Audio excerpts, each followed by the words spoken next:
What's going on, ladies and gentlemen? I'm gonna go bringing you another Cause Monarchy dev stream. Hope you guys are all having a good time with it. It is... oh, there's a 3v3 going on.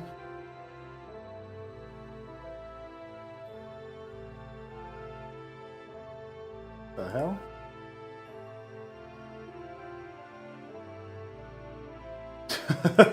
Sorry, I got a DM from my brother that was really funny. Bitty bee.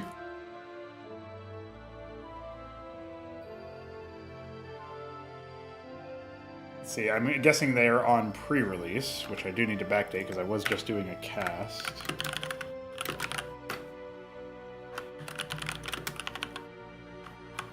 It's 82 for the year. I mean, surely they're going to find a sixth player. I mean, they got Doglived, Godwheat, Alexander, Vipers, Jack, and somebody else? Let's go to the grandstand enemies. I don't know. I don't see 5 out of 6 players here, dude. I see 4 out of 8. Also, I think Oathbreaker was a 2v2 anyway. I don't know, man. Doesn't seem right. By the way, the guys have been gaming. They've been doing some 2v2s. Pretty good. Oh, they had a 3v3 that went 12.5 minutes. That's pretty neat. Looks like they had a 3v3 over here as well. But only half of the replays got uploaded for some reason. When this happens, I assume this means that somebody crashed, but nobody's reporting crashing. That's weird. God lived, dog wheat. I like that, actually. I like that. It's pretty legit. I'm glad that people are playing the team games. That's really good. Definitely giving us some good good features. Good epic. I downloaded this Blood Diamond replay already, but I didn't know there was a 3v3. Hold on. I have to see if I can grab that guy.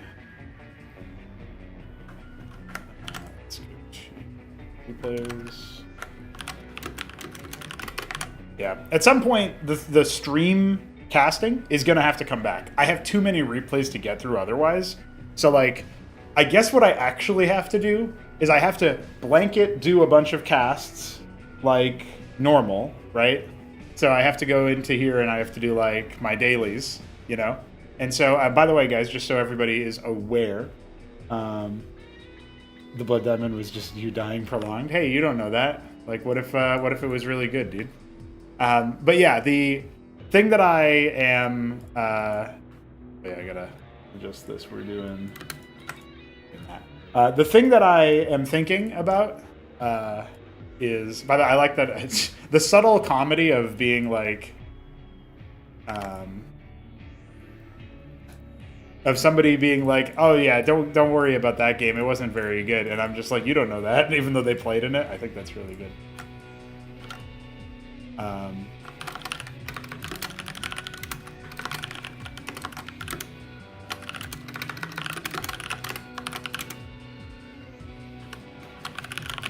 We'll have a different name for Worth a Shot eventually, I think, but that's okay. The thing that I really feel strongly about the team games is pretty good. The problem is casting them, right? And then also casting all the 1v1s. I can't even cast all the 1v1s for dailies. We got dailies out till... I just casted Friday's video today before doing the stream. And if I have the time when I come home from shift work today, I'm going to come home and cast the... I'm going to cast Saturday's game as well. And so we're out pretty far. You know, it's only Wednesday. And we already have... You know, I'm talking about Saturday. And then... I think that might be the schedule in general. If you look at, like, the weekdays, right? So I might do, like... Monday, Tuesday, Wednesday, I just cast 6 games, and then I can fit in a 7th one, you know, at some point, right? So maybe Sunday, Monday, and Wednesday are my 2 games a day, and then like Tuesday I cast 1 game. Because Tuesday I usually do like a co-cast with Alex. It's not happening this week that day because of availability on my part. I had to do surprise shift work, and then I think he had something to do as well. But I'm going to co-cast with him tomorrow instead, Thursday. So that might be a good schedule to get into for my video recording. And then, occasionally I just omit a 7th game or something because a game that I cast on stream is so good that I have to put it in as a video. That might be how I do the style. That way we can still have the offline recordings where I'm like saying, hey guys, what's going on? I'm not in the middle of a live stream, so I can talk to you guys like it's a real video. Whereas like I don't have to like fake or adjust how I'm casting in any way. Because on the stream, I'm just being like, hey, we're hanging out and looking at Cosmonarchy games, And then on the casting, when I'm recording it, it's a little bit more formal, where I know I'm addressing an audience out of time, and I'm not doing like live chat interaction or whatever, you know what I mean? And so it's just a little bit different. It feels different when you're casting in one way versus the other, and I like the idea that I can do it that way. So just wanted to throw that out there. That's probably something that I'm going to be doing a bit differently. The more I've meditated on it a lot and tried to come up with like a good way to think about it. But yeah. It's going to be pretty good. We have a large number here of good-looking matches overall. I'm going to be casting a game on Water Spirit. I think it's going to be this Godwheat Hippity Hoppity game here on Water Spirit. And not all of these will actually get casted, but maybe some of them I know are going to be more like stream fodder, or like I'm less sure it's going to be a good game or whatever. And so maybe that's the ones that I do that way or what have you. And hopefully our players can also get a little bit more back into the habit of... Oh yeah, there's this game. I didn't even see this. I didn't download this game. This is 0728 Sicky versus Thunder Slaps PVZ. But yeah, I definitely want to cast that game in particular.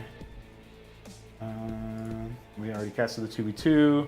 I think the Cannoli Shambler games are probably going to go on the stream, but I think some of those will end up going from the stream to the YouTube channel because they're going to be good.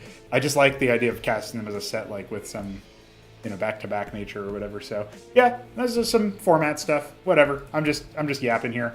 You know what you're really here for. You're here for me to look at maps and yap about the maps. Yep, map yappage on the way. So get ready. So we updated Class 0 yesterday evening. We put in together a map where it says, okay, these are going to be like maps that are meant to be standard play. These are going to be maps that are a light bit of experimentation. These are going to be maps that are way more experimental and out there. And then for tested grounds, we just have maps that when we've already played them a decent number. So let me I'll pass judgment on them soon, but feel free to play more of them, because if you want to advocate for a particular map being made, you just go ahead and play more of them in that respect. Now, I do need to make some changes to Class 1, and that is because Class 1 has too many maps. And that's because I love a bunch of maps, and I think they're really cool. And Class 2, on the other hand, we have a lot of maps in here as well, but they're not really organized, and so it feels like it's kind of difficult to find a good map in this context. Like, you have to be looking for... I'm hoping that the categorization, the way that I explained it at the end of the stream yesterday, was that what we've got going on here is the class system is to indicate, like, a level of quality, and the categorization underneath that, standard bearers, worth the shot, beholder's eye, those are to indicate, like, the style of experience you will have, the kind of map it is. Not the quality of map it is, the kind of map it is. It's a type thing. So they can exist together, and they form this little grid that you can use to kind of figure out, like, I want a map that isn't currently like in the tournament rotation for whatever reason. Maybe it's just had its time. Maybe it's not very good, or not as good, I guess you should say. Like, I think that's another thing that I'm going to update, so I'll like hold myself... I'll calm myself down so I can just tell you guys one thing at a time, but I have a lot to say about this. So, Class 2... maps should have that extra little categorization that we invented for Class 0, I think, because that people are just going to get a little bit more used to it. And Class 1 maps are not going to have that categorization because there's just not going to be as many maps in general to categorize. And so you should just know that if you're playing on a Class 1 map, it's because they are deemed tournament ready. They could be in tournaments. You could pick them in tournaments. The number of people who might pick Monazite, it was already in there for a little bit. So like Vilius picked it against Thunderslaps, and they had like a 40-minute game or something crazy. And then Thunderslaps like just said, "I have to go," and GG'd or something. Just forfeited his... I think it was a lower bracket match, so it was fine. That was really funny. Anyway, that's the kind of thing that I like the idea of, is being able to pick those maps in tournaments. Like, that's all that Class 1 really says. I think Class 1 and Class 2 should be about the same in terms of quality. Like, the idea is our quality is only getting greater. We're only getting better maps and cooler maps over time. So in that sense, Class 2 is going to have some churn over time where it filters down to Class 3 or whatever. But I am going to come in here today and sort through Class 2 with all of you guys watching, and we are going to look through all these maps, and we are going to decide, are these maps going to stay in Class 2? Could they be in a tournament? Class 2 is, you could be in a tournament later. Whereas Class 3 is, you'll never make it to a tournament. You know, even if you made it to a tournament in the past, you're not coming back. Unless somebody like opens you up and then updates you and edits you, right? So that's the new declaration here.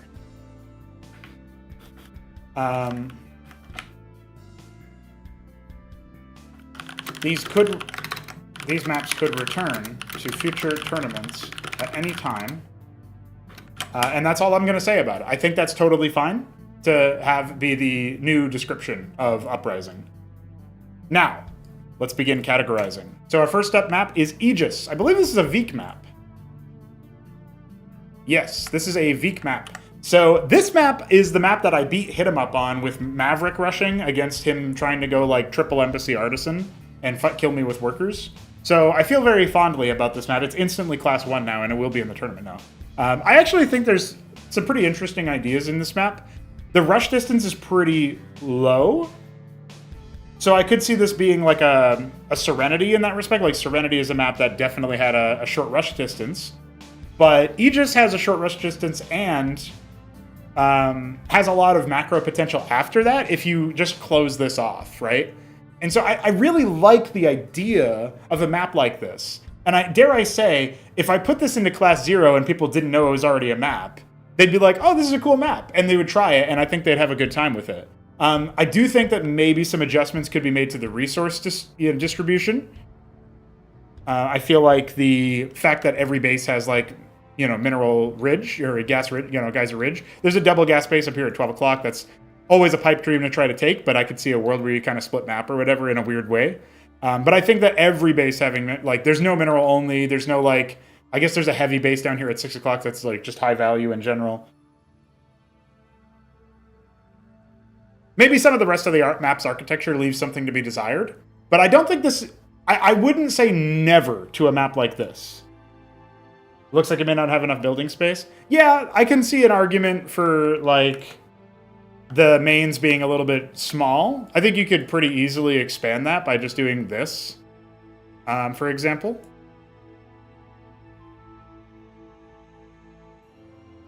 Just a little bit. I mean, it's still, I can see the argument that, like, the flow isn't great. But I think with a couple of small tweaks, this would become good enough to potentially show up in a tournament.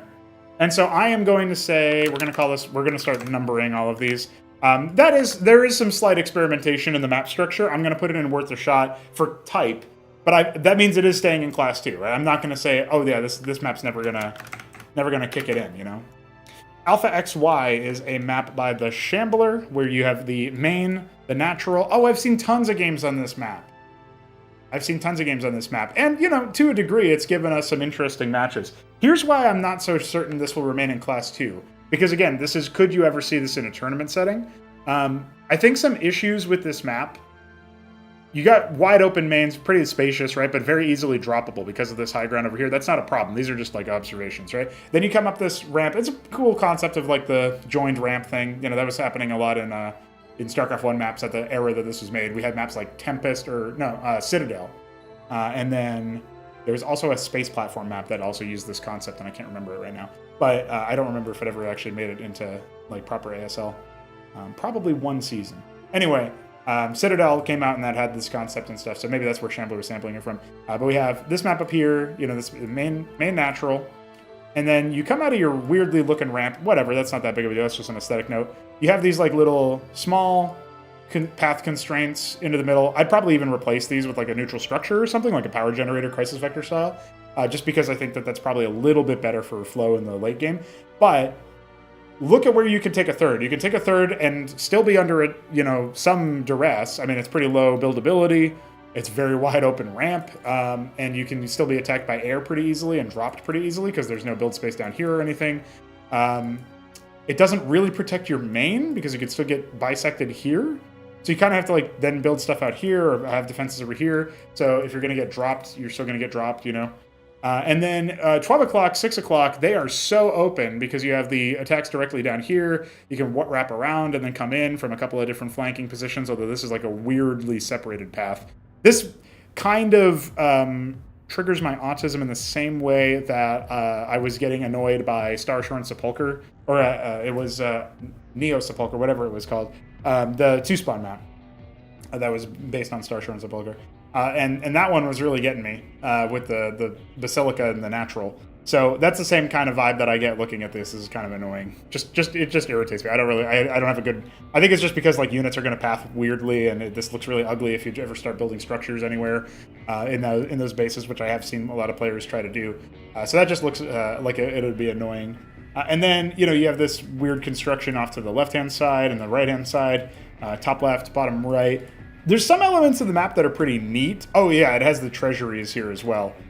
There's some interesting elements of the map. I'm not saying it has no good ideas, but could I ever see having a modern tournament game on it? Probably not. I think the space gap between the third options, 12 and I guess like 2, I feel like that's a little bit awkward in the sense of trying to get to a point where you have like some kind of drop protection for a very droppable main.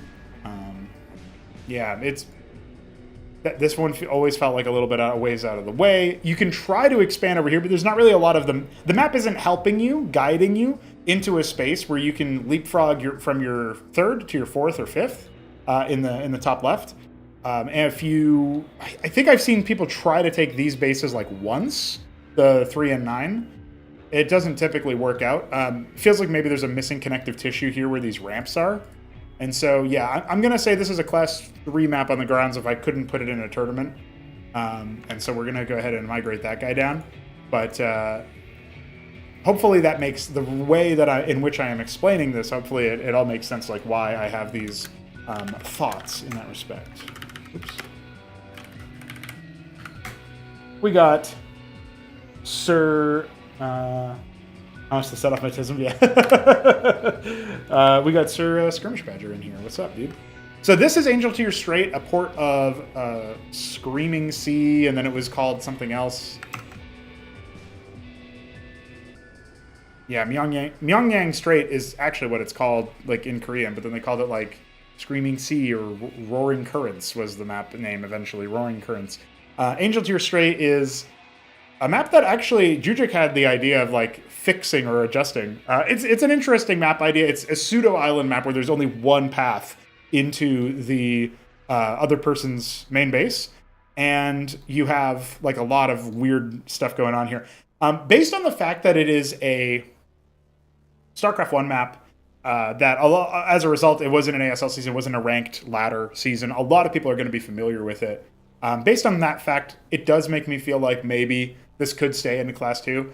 But I think it needs a refurb. I would definitely I wouldn't want to just slap this in as is. I would want a 2.0 version where you have the ability to look at that map and say, okay, we're going to adjust it, right? So I'm going to move it into Class 3 as a result of that. And I think that's fair.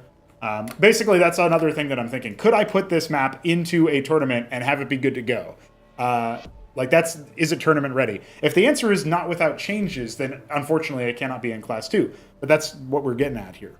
So now we have Apollo. This is a Biddy B map. I believe it was based on Cold Sweat, the expansion layout. Let's go ahead and check that out. Yeah, Expo layout based on Cold Sweat. Biddy B does this sometimes, which is pretty cool. I like it.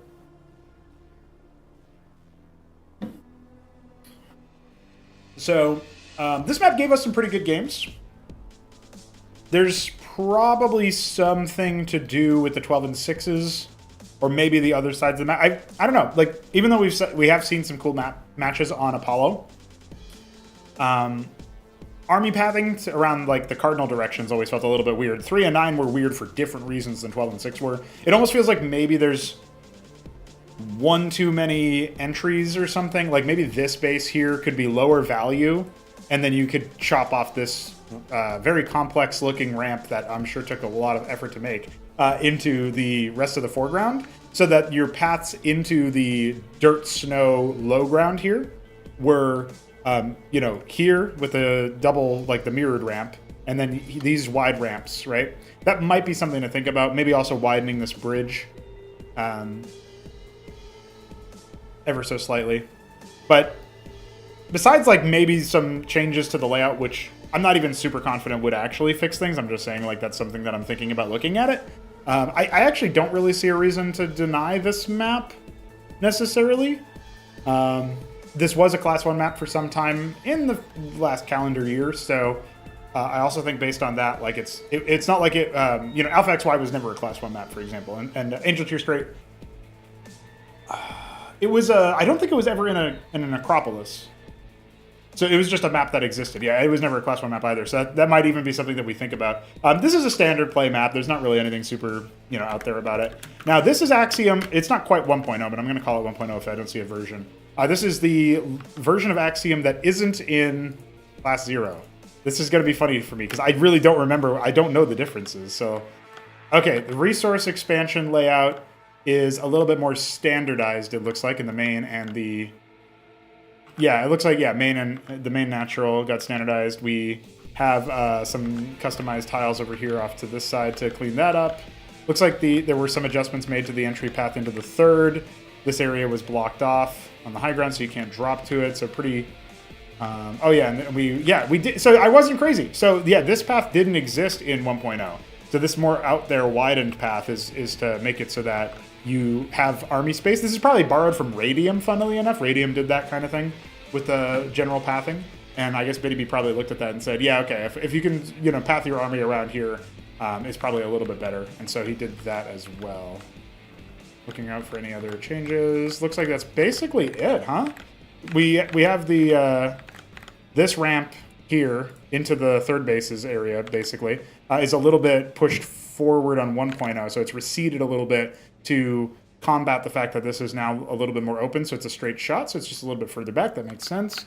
And then, yeah, that's kind of it. We cleaned up some of the tiling in general, make it a little bit tighter. Okay.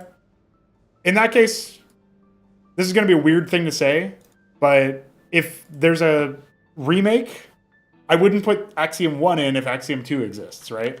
So, like, Class 3 is not because it's bad. It's just because I wouldn't put a tournament map in that's older than a new version of it.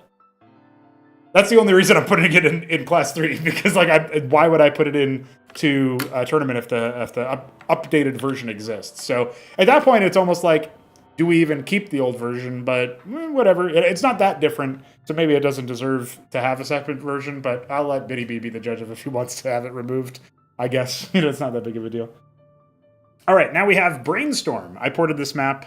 I was particularly proud of the Brain Drain. I thought it was a fun little... there's Brain Trust and Brain Drain, and those are pretty funny terms, I think. There's pretty good map callouts. Honestly, Brainstorm gave us some pretty fun matches. Some pretty memorable matches. Probably are some changes that I would consider making, but I don't really have a problem with Brainstorm. I really think it could just be... Is it non-standard enough to be in Beholder's Eye? I think probably, but at the same time, I feel like in practice, it didn't really change that much. You still played fairly meta, but there was a lot of drops on this map, I guess, and like trying to take a third base was always a journey. So I guess I'll go ahead and put it in Beholder's Eye, but I'm not convinced it was actually that big of a deal, funnily enough. Oh shit, bridging bulk deletes. Please wait. Thanks, Fluxcord.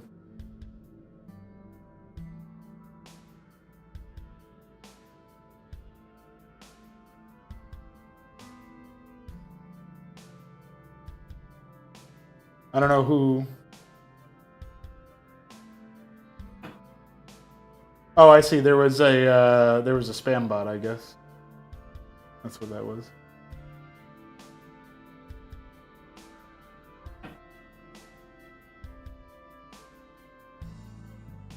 Hey, did we get a honeypot? No, it was a manual. What the fuck? I don't know what that was. Maybe there was a spam, but nobody left the server, so shrug. Anyway, I see a bunch of deleted messages. That's for sure. Now, we're going to Bulwark. So Bulwark is another Shambler map. I feel like Bulwark is pretty close to being a valid like tournament class map. That's why it's in Class 2 after all. Is like the old Class 2 was like you're kind of close. This one, and it's not just because he's got pickup partner signs in the map. You know that's nice, but that's not a requirement. So we have in the sort of quadrant here. Like I remember the biggest issue with this map being a pretty tight lack of build space, right? Like you were really, really limited on build space in this map, and that's really what makes it not applicable to current tournaments. Like we thought Aegis might have been a little bit constrained, but look at this shit. You know, like you got your main, your natural, no build space out here. Your third, which is pretty constrained too. It would be an interesting concept if like the third had all the build space, right? You know, as I'm just like shit posting with the quick change or whatever. I'm just like kind of showing you basic stuff there. I guess the high ground? No, the high ground isn't buildable either because of the solar array. The black tiles are unbuildable. All right, well, yeah, I mean, it's Class 3 based on the fact that I can't put it in its current state, and it would need changes, but it's not that far away, you know? Like Alpha XY might have been further away than that because it had like more structural things. I think Bulwark just kind of just needs more build space, but I'm also not taking a long look at it because of that, so it is kind of what it is. Okay, we have Catalyst. This looks like a Veek map to me. I believe this was, yeah. Catalyst was actually I've seen a lot of games on this map. Could I see an argument for putting Catalyst in as a tournament map? Pretty spacious mains, bit of a distance to the natural. Main natural. I like the tight entry to the third. It is not a very visually appealing map, I will say. It's very plain. So I guess its plainness does affect its visual appeal. So it's not. You can have a plain map that is still kind of visually appealing, but this is not that. But you have the third and tight entryway here that also leads you to a fourth base, which is a bit easier to defend. But this third was very difficult to defend for some time. Middle is actually deceptively not very open because it truncates to these pathways. So you get constrained and then you can kind of open up. I'd probably convert these into destructible structures. One destructible structure in this spot. I'd probably knock out that and then make this like a power generator or a side destructor or something. And then you'd have those structures off to the side there that you could open up for more unit pathing. But that would also allow you to maybe take more paths over here. And yeah, I mean, I think spacing-wise, it kind of reminds me of Blackwater Bastion with the third base, having multiple attack paths. But I feel like spacing-wise, it's just a little off. It's a little off outside the natural. It's not a bad map, but it's not a glorious enough map, I think. I don't think I would want to put this in without some changes. So I'm going to go ahead and consider it Class 3 as a result of that. But again, it's not a bad map. It's just, you know? How did I determine that was a Veek map? The plainness, the lack of doodads, also the construction of it. There's spacing giveaways between Veek and other stuff. So Charnel Pit is a Shambler map. This is probably a yeah, it's definitely Shambler. He's got a typo here.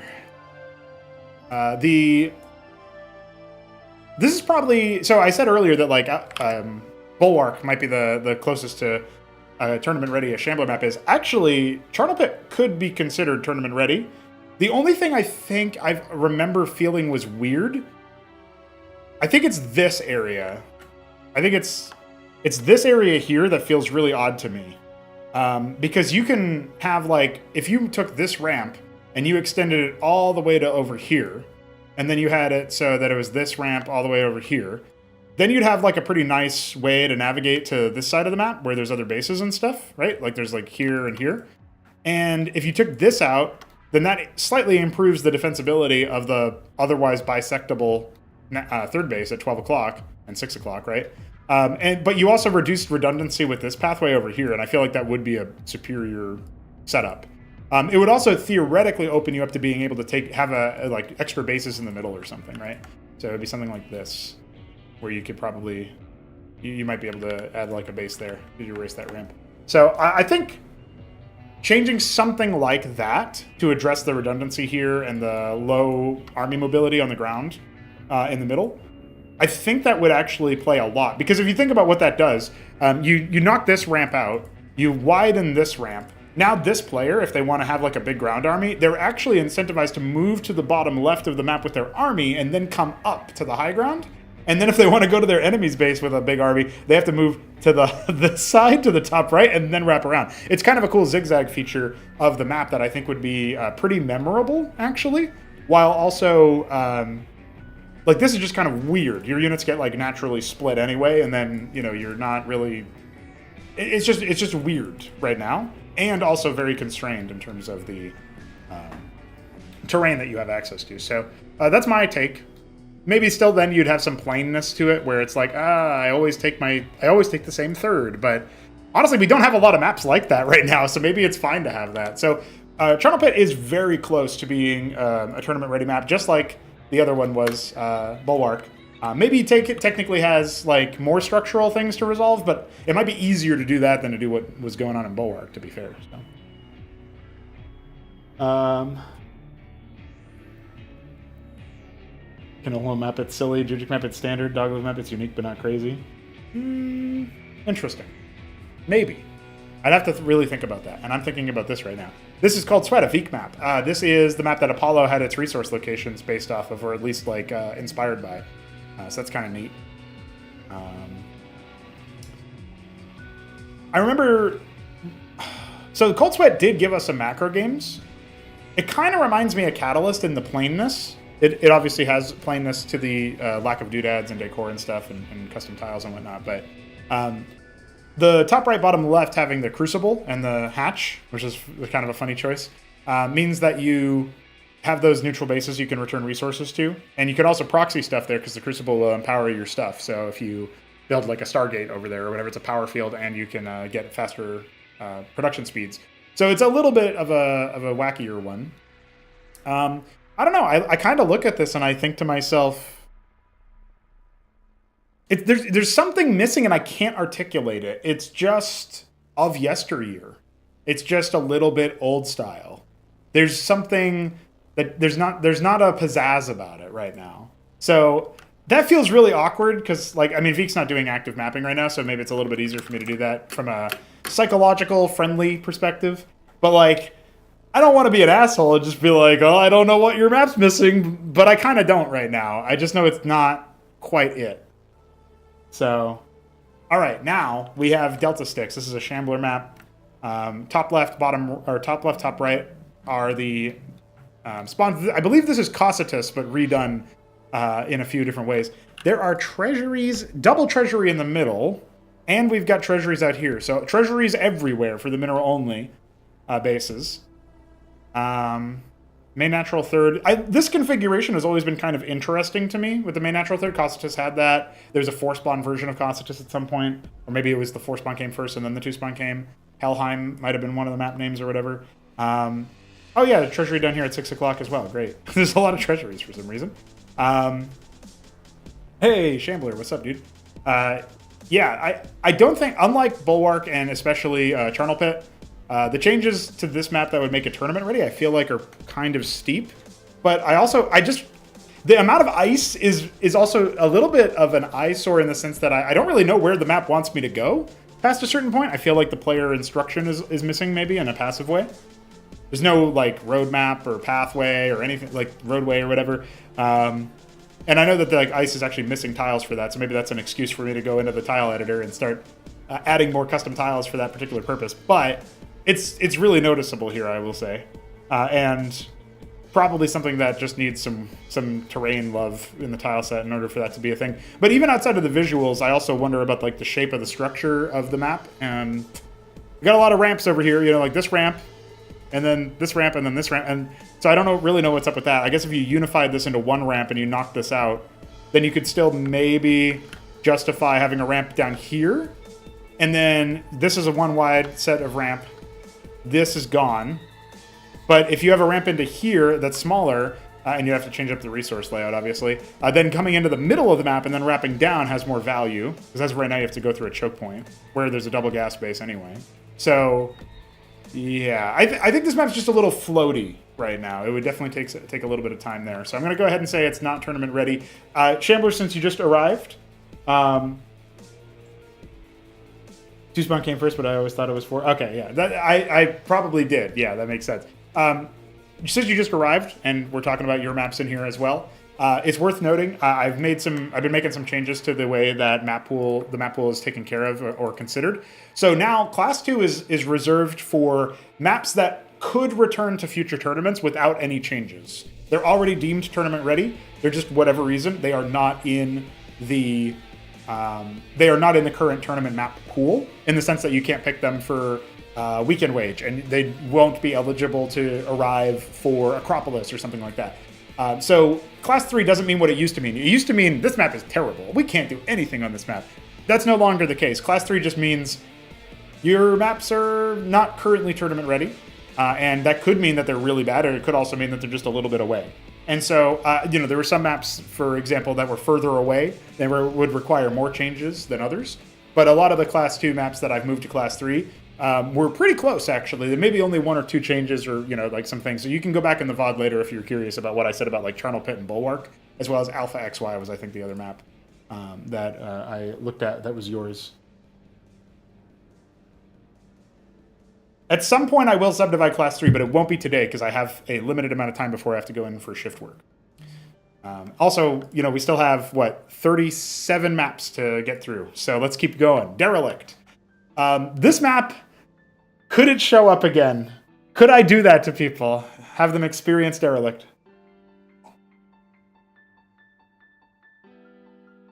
I honestly don't really hate the idea of a Derelict potentially returning. Maybe people in chat who are a little bit more in the know about Derelict can remind me of why it might not be, because I kind of feel like it. It left the pool because of it just being there for a while. I guess maybe the third bases are a little bit weird with the double ridge and like the multiple attacks in. I guess like growth on this map can be a little bit of a problem, but. I don't think we would know that for sure. Like, a lot of the Class 2 maps could use changes, but I think if they were popped into the tournament play, they probably would be fine, So, yeah, I think, honestly, I'm going to say Derelict is fine. It's in Standard Bearers. It doesn't do that much experimental stuff, right? I don't think it qualifies for Worth a Shot. I know it has the Ministry in the middle with the gases, but that's kind of it. I guess it has, like, double ridge thirds and lower minerals. That's not really the same thing. It has island bases in the top left and bottom right with the ministries. Maybe you're starting to push there. Because of those neutral features there. It's kind of on the line, I guess, the more I think about it. I'm going to leave it in Standard Bearers just because it's really, really, it's been out there for a while, you know what I mean? Oh yeah, Acropolis 3. Class 3, I did put Axiom 1.0 in here because Axiom has a 2.0 that is just a refurbished version. Bittyb said it's fine to delete that, so I'm just going to go ahead and do that. So just wanted to let you guys know. By the way, when we started, we had 49 maps. So we're at 36 now. The 13 maps have been processed already. Let's keep going. Genesis Y has 2 different versions, and there was some controversy here because Genesis Y 2.2, I always felt like this new version was a little bit worse than the old one, particularly because, why did I feel that way? 2.2 has these like upraised bases with no flow. No high ground over here. I guess theoretically it's more spacious. Why did I feel... Oh, this is why. I thought this was not very good, this little split here. I think if you took that split out... Does it become instantly better? Like, the low ground up here in the top left and bottom left isn't really that... It's kind of a call sign of the map, but it's not that big, right? I guess 2.2 has slightly less... No, it's about the same build space. Never mind. In the natural.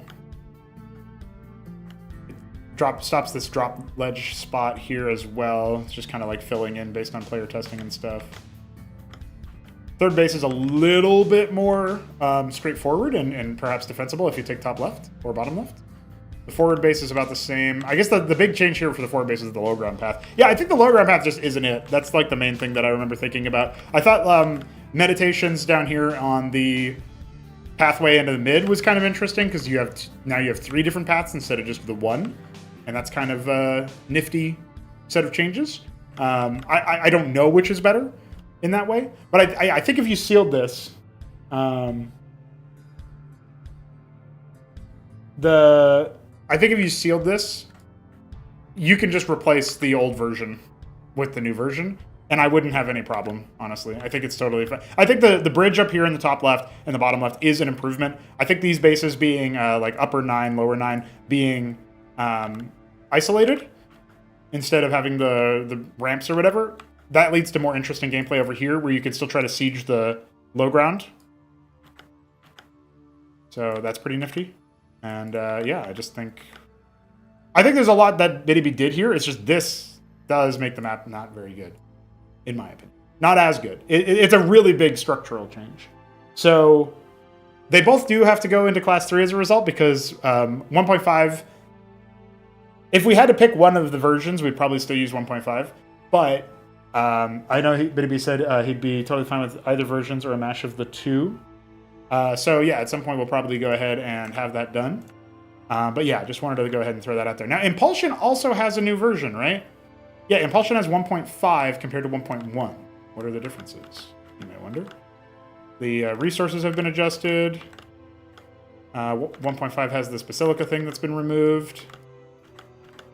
Oh yeah, middle was heavily reworked. 1.1 had a bunch of stuff like this. Do we keep this old version of the map? I guess it has, it has these like interesting high ground ridge cliffs and stuff. That's kind of neat. Those are mostly pathable too. The only unpathable spots are like here and here. But it's probably better for map flow, for army flow, that doesn't happen. So fair enough. Kind of like them over here. Kind of neat. Yeah, Impulsion is... I would say Impulsion is tournament ready. You know, it's not the 1.5 version.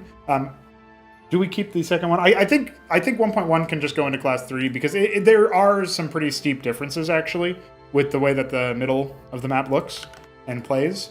So we'll keep it separate. But we wouldn't take that version instead of 1.5. So we're not going to keep it in Class 2 basically. Limbo's Gate. This is a Shambler map. I think. This is a weird one to say. The 4 bases in like the main natural, 3rd, 4th, all of that is pretty good, but flow afterwards. This being, instead of like magma, and it being a vision blocker as well as unbuildable and unwalkable, really, really difficult to flow army. And to like navigate the map and even to attack is kind of awkward. I don't mind the bases up here. I think this is really, really difficult to actually flow army through also. These are pretty tight angles. And to get there is also pretty tight, right? You have to go through this tight space or this tight space and then through this tight space. And then you can fork into 2 more tight spaces that take you to this tight space or this tight space or this open space into a tight space. There's a lot of choke points here. A lot of them. Also, the fact that it's top left, top right spawns is actually, I think it's really neat and makes the map more compelling. But I feel like we're missing something here with the flow to the lower part of the map. And also just in between the 2 players. Like, I kind of get the... Oh my god, this is so tight. Look at that. Look at that. You got this and this. I thought you at least had the whole thing. And I was still going to call it a tight space. It's tighter than I thought. Hot tamale. That's a tight map. That's a tight gate. The gate is closed. That map made me Italian. I am Italian, though, so that makes sense. I guess my mom made me Italian, whatever. The bottom line is, we have, I think, a pretty cool, like, 4-base setup. I'm not sure about the rest of the map. These bridges are kind of nifty. I think in the late game, it reminds me of, what's that map? It's Phantasmagoria. It's Fata Morgana, but it's in space. Shit. It's a good map, too. Maybe we'll see it in this folder. I can't remember. It's a Week 7 map, though. All right. I think this map could actually be tournament worthy, but this midsection connective tissue would need to be re-engineered to some degree. Not sure about 6 o'clock. It looks okay at a glance. And then the pathing in general, like the tight spaces. So for sure, we'll keep an eye on that if that gets any adjustments. Also, it's Pendulum. Pendulum is the map that I'm thinking of. I think this was actually Ryan yesterday in chat said he misses Pendulum. This is the map that I was thinking of. I would love for this to be a Necropolis map. Well, dude, it's such a cool map. And the bridges and Limbo's Gate were reminding me of the bridges here in the bottom left. That's what bottom left, bottom right. That was kind of what I was thinking of. I don't think this is tournament worthy, tournament ready right this moment, unfortunately. But there's something here for sure. There's something here with this idea. Somebody can take this idea and modify it. It even has these neutral sprites in the 12 o'clock. Neutral hostile. That's so cool, dude. All right, we're gonna put it in class 3 preemptively, even though that's out of order of the alphabetical order we were going in. But that's a good map, man. I like that shit.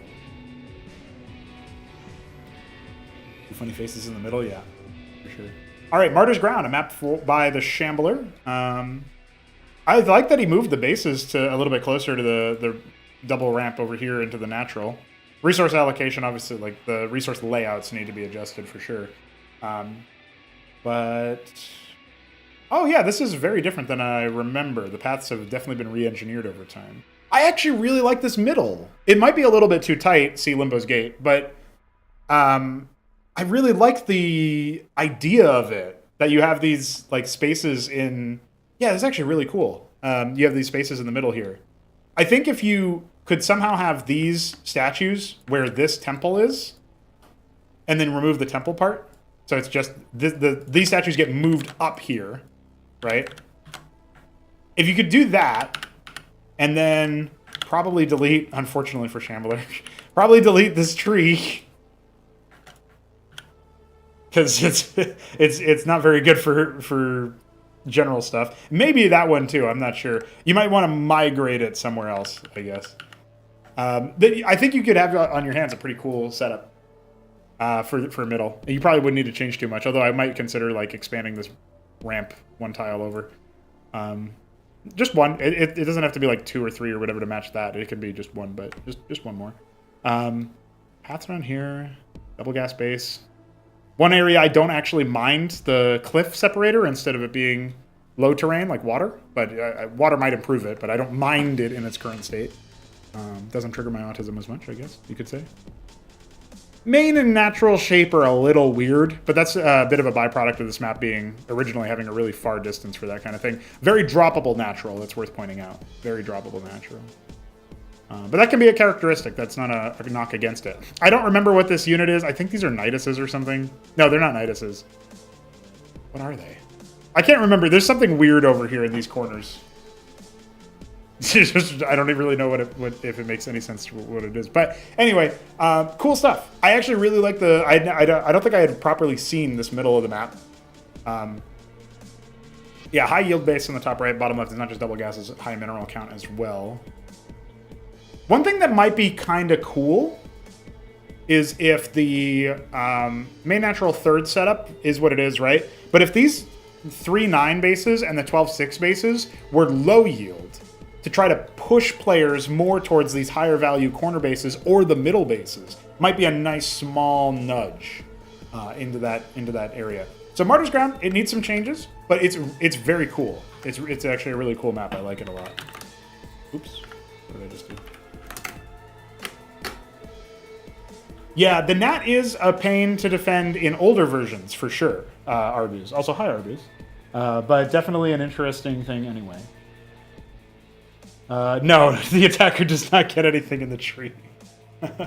Monolith. This map's actually been played somewhat recently. I think, honestly, this kind of feels like Limbo's Gate in a weird way, where main natural third, arguably fourth at 12-6. I like them. I think they're kind of neat. Here's the problem. The whole left of the map is a fucking wasteland. What's going on? I don't know what's happening over here. This is just like uncharted, wacky territory. So this one gets me. Like this area, the top right quadrant, and even to an extent, these like cute little bases that are like really tight over here. I actually really like everything from the whole right half of the map is cool, and then the rest is like what's happening. So. A lot of cool shit in there. I don't even mind this like little island base. I think that's really cute with the double gas. And like, you know, begets air in that way. Really cool stuff. Honestly, like genuinely nice Shambler map. but only for the first half, the back half, if you will.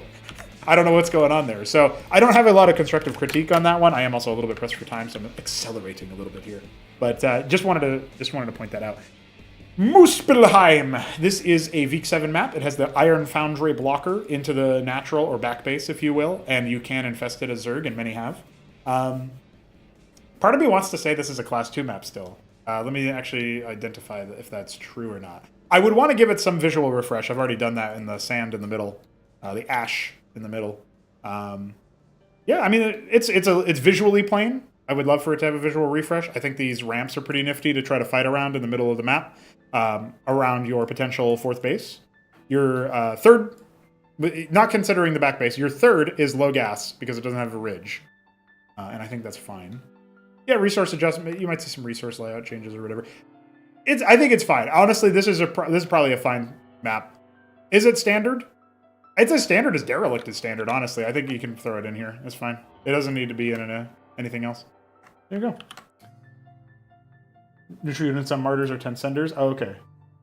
Yeah, I don't know why you would have a 10 sender or a Khazitrit there. So that's my reaction to that when he gets to it. Oblivion by the Beaver 99. Okay, so this map is visually a bit of a hard time. Also, fun fact, this is where I started I used this map as our starter for the Cosmonarchy tabletop adventure. I had them start right here. And then they went down here, and there was a mining base. And they went over here, and there was like a watchdog and stuff. So that was my... this was our start of Cosmonarchy tabletop. So there you go. That's shout out to the Beaver 99 for that.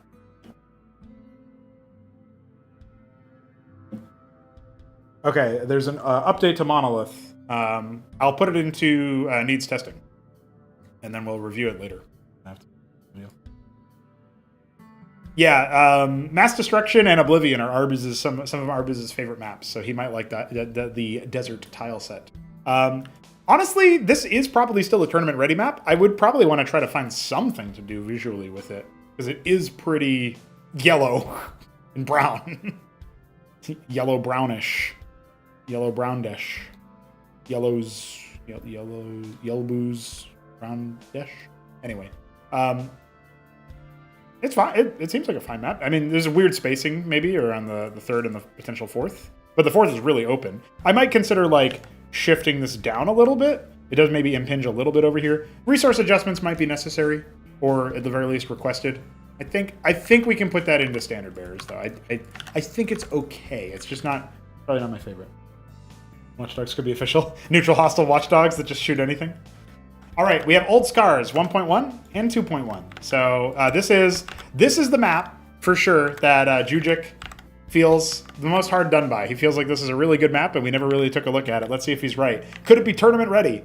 1.1, the big changes here seem to be, so from 1.1 to 2.1, this low ground to put a base over here, and we shifted. Yeah, we added a low yield, not really 12 and 6. 11 and 7, and then 12 and 6 became just got shoved over a little bit. Pretty good setup for the tiles. I like that. Looks like 2.1 also moves this. I'm gonna call it 10 o'clock and 4 o'clock. Moves them into slightly closer to like 9 and 3. Has a little bit more water for flavor as well, which is pretty nice. Okay, so I think structurally I'm going to move 1.1 over to class 3, but I might delete it if Jujic doesn't care. And yeah, Old Scars 2.1 is pretty good. Probably standard bearers. I don't really see a huge weird thing about it. Now, let's go to Pantheon. Pantheon is a Week 7 map, a very well decorated one as well. This one was used in trenches, so it's probably very familiar to a lot of people who have played that. It was where Nightman was attacking. I think it's map 2 of trenches. So Pantheon is a pretty fun map.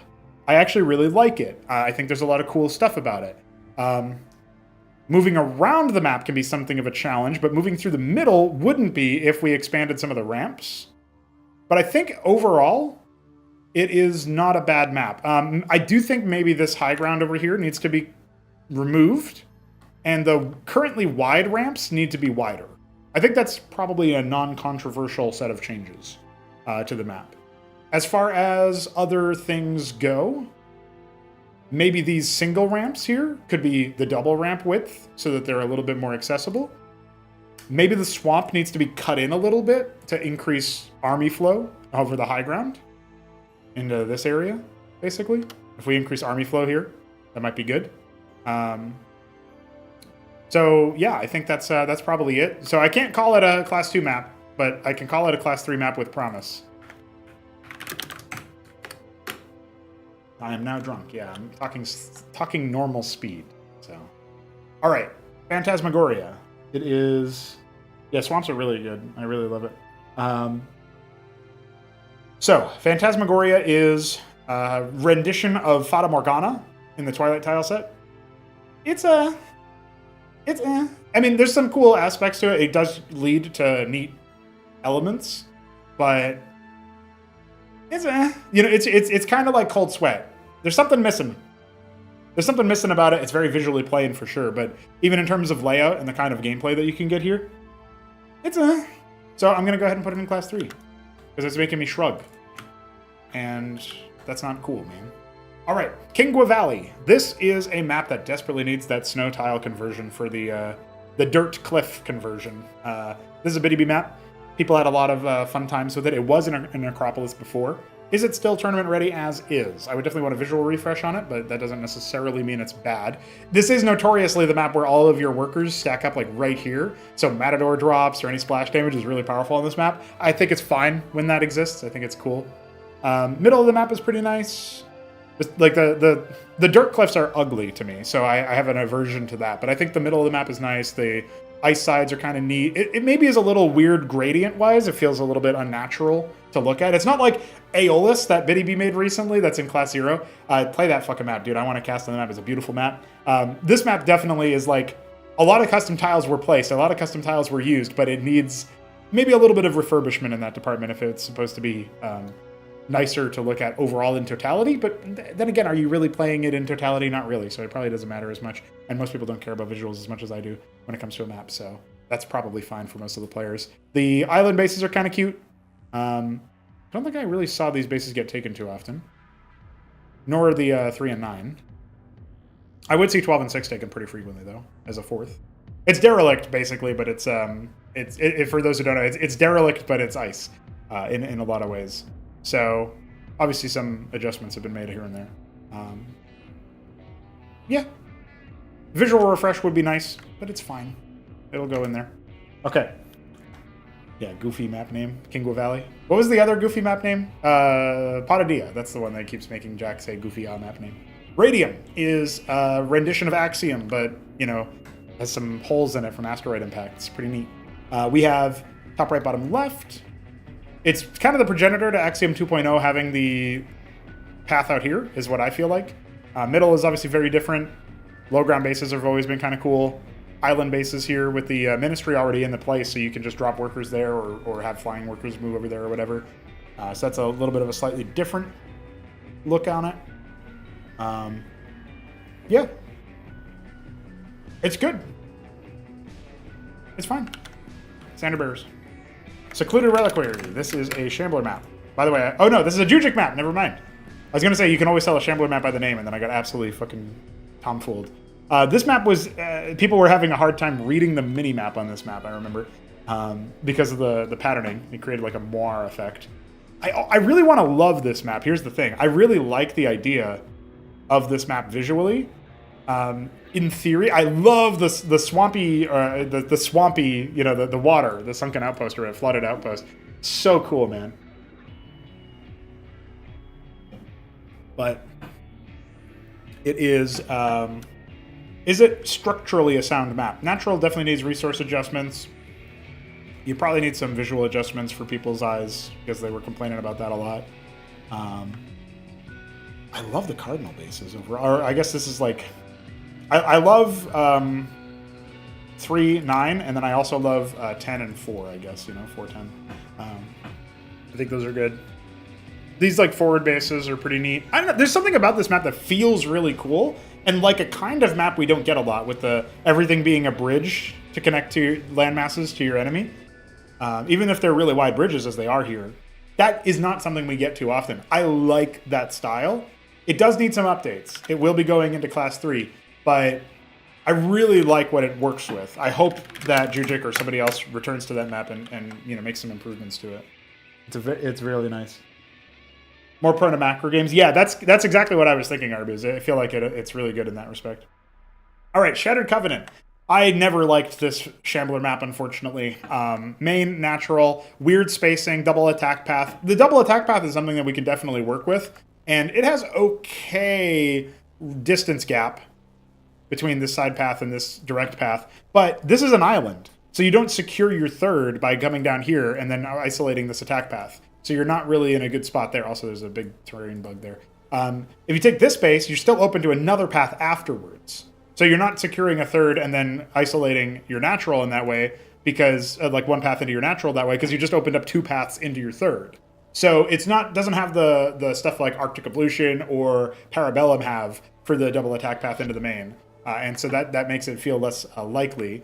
The top right area is okay, maybe a little bit messy, but it's not really that big of a deal. Like I don't see like you could probably easily you know, pretty this up a little bit and adjust some stuff. But these bases are pretty neat looking. I actually really like the fact that they're like right in the middle of the map.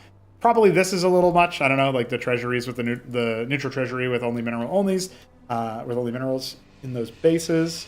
I guess it's probably fine. It just feels like it's missing something. Like something else could be here that would be better. I just don't know what it is right now for play space. And if you think about like the flow between your base and your enemy's base, it's kind of awkward, right? You get the long bridge or you get this wide ramp into a tight choke into a natural, and something missing about that, you know what I mean? So I never really was a big fan. Particularly, I always felt like this area was really weird because it creates a lot of unwanted space. I feel like unwanted space that you can path around over here. That doesn't feel quite right. And so that also contributed to my, I think, distaste for the map. Architecturally, it's kind of interesting. I think you could take this map, you could probably make a pretty cool campaign mission out of it. This could be a fun trenches map with some customizations to it. But right now, I don't really feel like you can put that in as a tournament-ready map, for sure. Can you put stack D on the ramps here? No, there's no buildable ramps in the game as far as I know. All right, Sideshow. This is a classic blast from the past. It's not tournament ready. It also has a remake called Smoke Show that's in testing anyway. So just based on that, it's a no. But I like it. Yeah, I'm proud of it. I think it's got some pretty nice nice moves there. By the way, here's the cliffs that Kingwa Valley needs. These dirt cliffs. So that's what we need to see on Kingwa Valley. They look way better. All right, going into Class 3. Sigma XY. This is another one of those Alpha XY maps that Shambler made. As you can see, yeah, this I remember this map now, actually. Holy moly. There's a really funny map between Shambler and Arbuz, where Arbuz at the end typed hash, but there was none. So Shambler got trolled. And that was pretty funny. I think there was a ZVP? I can't remember. Anyway, this ramp over here, the double ramp, it's a little audacious, a little awkward. Main natural, that's fine. This area over here is like Talos bait. Obviously, artisans are good on any map, so it's not really that big of a deal there. The Zerg would struggle for that, but they have Naths. Up here in the top right, we've got Nexus and Ministry. If this was a tournament-ready map, this would go right into Beholder's Eye, I think, because it's very non-standard. You got the ramp, the double ramp complex into the natural. Third base is fairly standard. Fourth is fairly standard, but you get all this stuff in the corners everywhere. It's it does lead to very different game states. Oh yeah, there's these double reservoirs here as well that you can harvest with workers, flying workers or otherwise. Treasury's in the middle of the map as well. Yeah, this is definitely a Beholder's Eye map. Honestly, I don't hate the ideas that this map works with. I feel like there's something that you could adjust here. Maybe if you knocked this out and made the progression into the third a little bit more standard as a result of that. It has pretty good army spacing. I don't have a lot of complaints about the way that you map flow around in general. I feel like the ramp into a ramp means your units are taking this path instead of just having the ability to come down the ramp and then have like a straight shot, right? Like they can't do that because this area is unpathable. Literally, I think you do this and then maybe shape the ground a little bit, you know? I think you do that and the map is tournament ready, to be honest. I mean, like, I think I would be okay with that. So, I don't know what to do with that because it's such a minor change, but I guess that means for now it has to go into class 3, but that could very easily turn into a class 2 map. Just saying. Just throwing that out there. Smarty Cakes' Fridge, a port of Heartbreak Ridge. I think I mostly put it in class 2 because, it's fun. It's a cool map for, StarCraft 1 fans. But let's be real. This is a map that not a lot of people have actually played on. When they did, they probably played the Kasuga's Tinge Juggernaut version.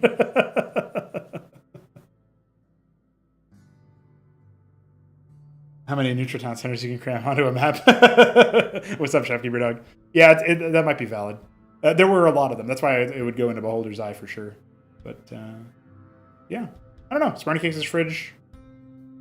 I feel like, honestly, I'm having a reaction looking at this map. This is Cannoli's map, by the way. He ported it. I can't put this into a tournament right now, I don't think.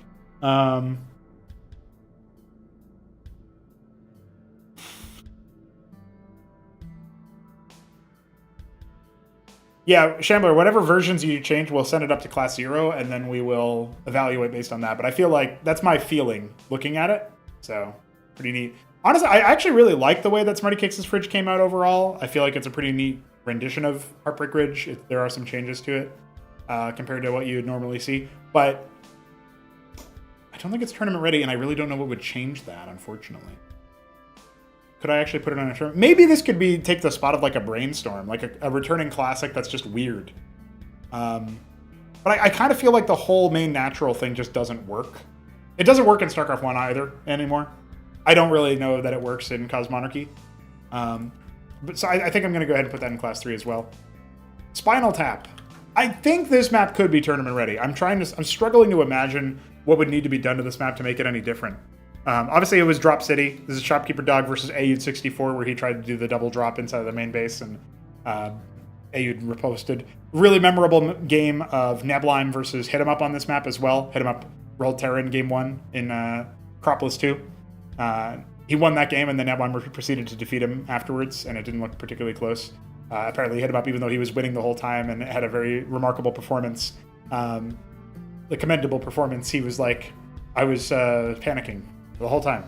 So that's unfortunate. Yeah, I mean, I like this map. I think it could be tournament ready. Maybe I might change some stuff about the natural, but I wouldn't have to. I'm going to put it in Worth a Shot. It's a little bit around the corner of usualness. I thought it completely got replaced with a Kasuga. No. All right, this is Typhon, a Jujic port of... I actually don't remember the map, and I don't remember if it's in here. It just, yeah, it says original map. I think this is it Aquatic Reef or whatever it's called? It's not Oceanborn, but it's the other one. Anyway, the other aquatic one. Top left, bottom right. It's a very large map. I'm gonna be honest, guys. I want to put this into an Acropolis just to see what happens. This is a macro bait map for sure. It's really, really sizable, and it's the map dimensions I believe are 144. No, 152. So it's a little bit bigger than that. So 128 by 128 is the typical map size maximum for a 1v1 map. So it's a little bit bigger than that, for sure. 144 is sometimes what you'll see. I want to see how this map plays out, though. I think especially as we're continuing to resolve desyncs and stuff, we're not afraid of long games. I'm going to put that in Worth a Shot because of the fact that it is a bigger map. But I really like it, and it will be tournament ready for sure. Watch Point, Port of Match Point. I did this one. I never really felt like we got super good games on this map, but it was a familiar map layout, so a lot of people were aware of it. I feel like maybe it's like Smarty Cakes' Fridge, where I'm kind of tempted to say yes, and I'm kind of tempted to say no. It hasn't wowed me. I think this one will probably go into Class 3, and this one will be like a part of those Class 3 maps that are pretty close, and we'll have to see how things go. 10 miles between each point on the map. Yeah, well, it's a StarCraft 2 map. What did you expect? This is an old version of Frozen Sylphid. It's going to be pretty different than Sylphid's Desire, which is in Class 0 for testing right now, if you guys want to try that one out. Could we use this version? I think it's had its time in the sun. I don't think we really need to use it anymore. Also, this might be an older version. Do we have Class 1 Frozen Sylphid? No, we don't. Okay. So Yeah, I think it's fine. It's not a terrible map. Class 3 doesn't mean terrible anymore. Iron Rot is fucking wackadoodle, though. I don't think we're going to be putting Iron Rot. This is Plasma. It never really gave us super good games, I don't think, so I'm just gonna go ahead and put it in here. I don't really need to analyze it. It's my map. I can decide if I want it or not. Rage Slave. Is this the same? We don't have a Rage Slave in here. Oh yeah, I moved it out of here because I just said, yeah, it's a Class 2 map. And then I realized, obviously, Class 2 is going to be looking different. Could I see Rage Slave be added back into the tournament pool at any time? I guess, yeah, probably. I guess I don't really see a huge issue with that. And it is kind of a standard map. I don't really think it's that abnormal. I don't know. Maybe I put it in Worth a Shot because there's some experimentation in there. That's probably fine. Check Stealer. I think we can put Check Stealer back in at any time and it would be fine. I think one thing that I think is maybe we would adjust this area to be a bit more Omni-Ramp style where it's just everywhere. But I think Check Stealer had a really cool set of games associated with it. It was very different. It's kickback port. So I'm going to go ahead and put this into Beholder's Eye. And it can return anytime. Decapitation. Port of Shakura's Temple. This is a fun one for sure. Definitely still worth potential tournament placement. But it had its time in the sun just like Check Stealer did. So right now we're not having it in the rotation. I might cycle it in every now and then because it's a fairly standard map. Some argumentation about the Monuments of Sin. People weren't super happy with it, but they got used to it. I think it's fine. Nexus in the middle is kind of weird. We're going to put it in Worth a Shot. It's a little bit experimental in that way. Endpoint, Port of R Point. Bit of a visually plain map. Could definitely use some refreshing. I ported this myself. I don't hate it, but I don't necessarily love it. I think there were some adjustments to it that were made that maybe didn't get a lot of testing. They were pretty minor, though. This map often led to people being just super hard contained early on and on one base. Breaking out into your natural when it's this open, pretty difficult, actually. So maybe the additional adjustments would have to be like pulling up a cliff so that there's a tighter approach to the natural, but you can pivot into the third really easily. And then, once you hit 3 base gameplay, that's a little bit easier to do. And then, so that would mean like this goes up here, this goes over here a little bit, this goes down here, and this goes over here a little bit. That might be a change that I make. I think it's a Class 3 map right now. I'm not terribly in love with it. Mammon's Schism. This is a Shambler map. 4 spawn, I believe. So yeah, you have bottom left. Yeah, the corners, pretty typical. So your main goes into an open spot where you can take a cloistered natural. I like that. I think that's pretty neat. I don't know what the psi emitters are. What's going on here? They're just sprites, okay.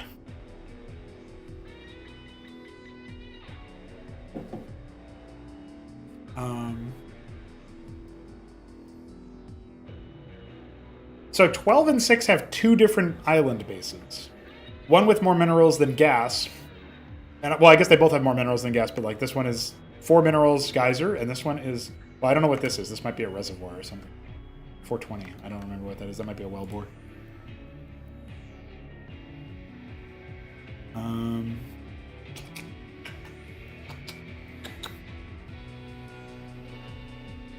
I'm going to say, I think the 12 and 6 make this awkward. The ramp complex in the middle is really weird, but I kind of like it in the same way that I kind of like Maximus's ramp complex.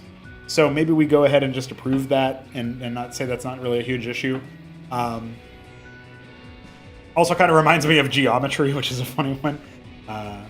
Neutral Town Center here in the middle, I feel like is a push. You don't need that for sure.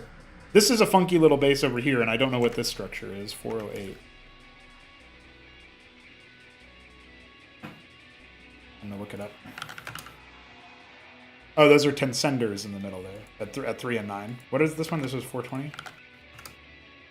Those are Sedents. Okay, so the stuff over here is a ridge cap. So you basically have a geyser and then 2 ridges. An uncappable geyser, I guess. Yeah, I think 12 and 6 morph this into not something that works. There's also Tensenders on the high ground here, which are kind of neat. The 12 and 6 makes this not tournament ready, in my opinion. The way that we've got these like nested things. It's kind of cool, but I feel like there's way too much going on with the extra resources there. It's not like it's a low money map otherwise. So that feels like we're not making good use of the concept, but we're also including it, and so it just feels slapdash. Like, I know the idea, sometimes people will have the argument that, like, if you're including this gimmick thing, then you don't want it to be overdetermined, because it's like, oh, well, the gimmick thing is always what you do then. But that's actually kind of the point of having different maps, is that they have different gameplay. And so if you're including something that is a call sign, a hallmark of your map, then you should probably have that be what your map focuses on. And this map doesn't really have a focus per se, right? It has the cool like middle ground, and I think that's pretty nifty. And then it kind of builds into that middle ground with the double bases with the Tensender protecting it. But then you have these neutral treasuries that are in the middle of the map for mineral only, but it's not mineral only, it's gas. And then there's Tensenders here as well in the middle that don't really protect, but I guess it's like, I don't know, they might not really factor in a lot of the time, but that doesn't have to be a bad thing. But then you've got your 12 and 6, and that also makes things really weird. And you already are playing around with weird because of this natural, right? There's a lot of things thrown at this map. I think you cut 12 and 6 being as weird as they are, and centralize it into one base that maybe flows down from here. I'm not sure about that, though. Maybe but you might be able to flow it down so it's not an island. And then the Tensender might get a bit more action as a result if it's like moved down a little bit, and then it like kind of protects this path into the 12-6. That might be a good one. And then removing these treasuries, I think, is a good move as well. But you have to factor in that if this is a path now, then you might need to remove the gases and make this a mineral only in general. That helps you take control of that area. So some more shaping would have to be done to that area. I like the concept of the cloistered natural that's off the beaten path. Probably would lead to, in like cross spawns or horizontal spawns, you'd probably do a lot of drops, but that's okay. There's definitely something to that map overall. We're going to go ahead and move it into class 3, but there's a lot going on, a little bit too much for my liking.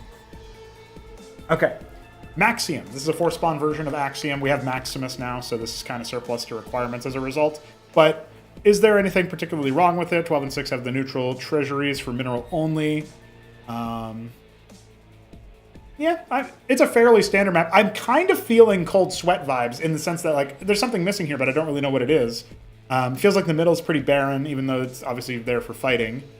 So it's not terrible. I don't hate the cardinal bases that are like, you know, upper 9, lower 9, upper 3, lower 3. A natural third is fine. Block, you know, it's Axiom. It's going to be functional. But I don't know. There's something that feels a little bit of yesteryear about Maxium, so I think I'm actually going to go ahead and the first Biddy Bee map, I believe, that we're putting in class 3 right now, just because there's already a version of it. I guess technically we did that with other versions, right? Like for a moment we did that with Axiom, and then we did some other stuff as well. Yeah, something's just a little bit missing from Axiom. Maximus does that in spades with the stuff in the high ground. I think that's really good that Maximus does that. So, yeah. All right, Neo Ithaca is our next map. It's a Shambler map. I never really figured out quite what this stuff was supposed to do. It doesn't let you defend if somebody's attacking your wall, and you can't really wall very easily anyway, but whatever. So I feel like this just doesn't make any sense to me. If this was just a low ground cliff that you could see over, and it was just saying, hey, you have no ramp into your natural, instead you have you have a ramp into your natural, but you have no ramp into your main, I think that would be fine. I don't really have a huge issue with that. This map has given some good games in the past. It's pretty interesting architecture with the 9 o'clock being a double gas with the heavy minerals as well.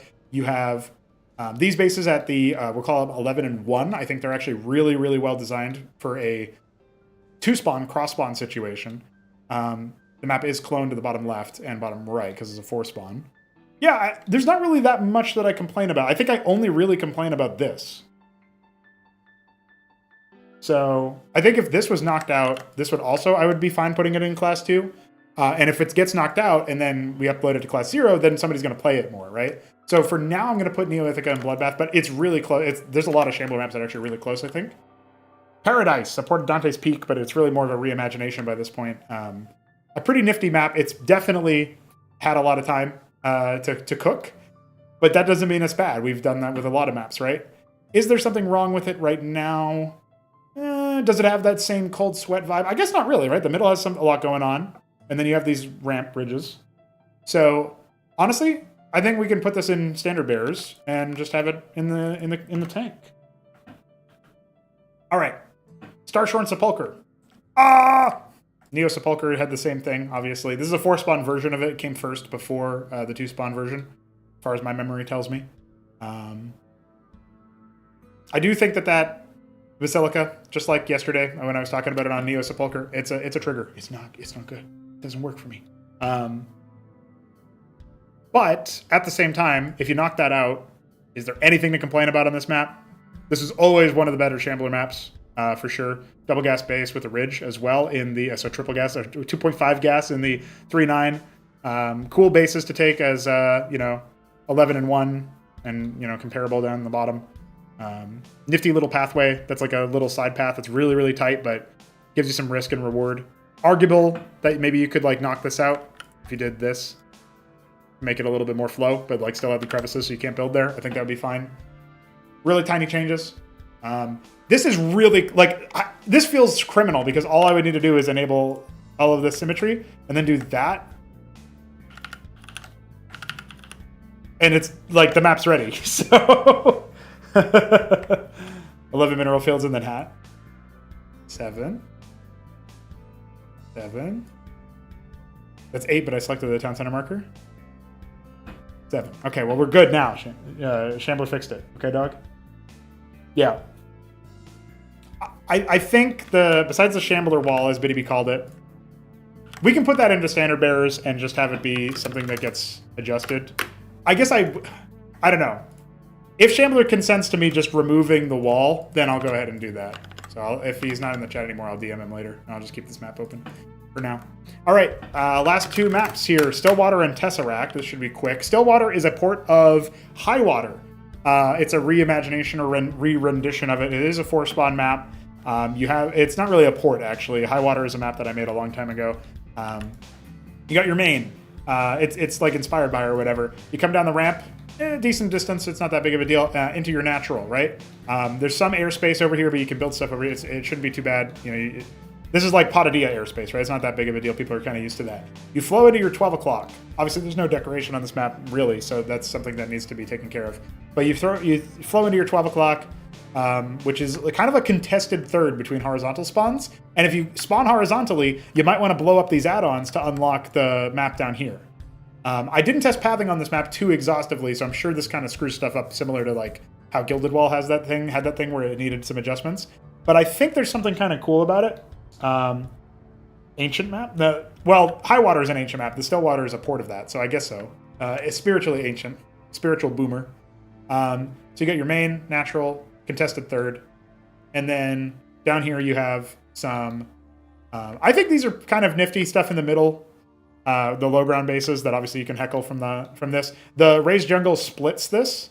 So you don't have... So when you knock out this Palladium down here, it really gives you access to the base, sure, but then also this ramp out here is your lead into the rest of the map.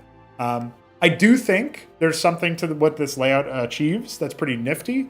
If the pathing isn't too bad, then it would be fine. But I wasn't really too happy with how this turned out. I actually think if I reworked top right and bottom left into something different and turned this into a 2-spawn map, it would probably be a superior product. So I'm going to put it in 3-spawn, or 3-spawn, class 3. All right, Tesseract is a port of Neo Luna, and the main changes that Tesseract recently got were that this turned into high ground instead of not being anything. Actually, this looks way different than I remember it, but that's just because this used to be totally flat ground. I'm pretty sure that's why. This turned into high ground. I think that's a positive change. I honestly think Tesseract could be a map that you make into a tournament map. I really don't think it needs that much, to be honest. Cross-spawn should be... Stillwater should be cross-spawn only. Yeah, it could be. It does change a lot if you cross-spawn it, actually. Monuments of Sin in the middle of the map. Unpowered, of course.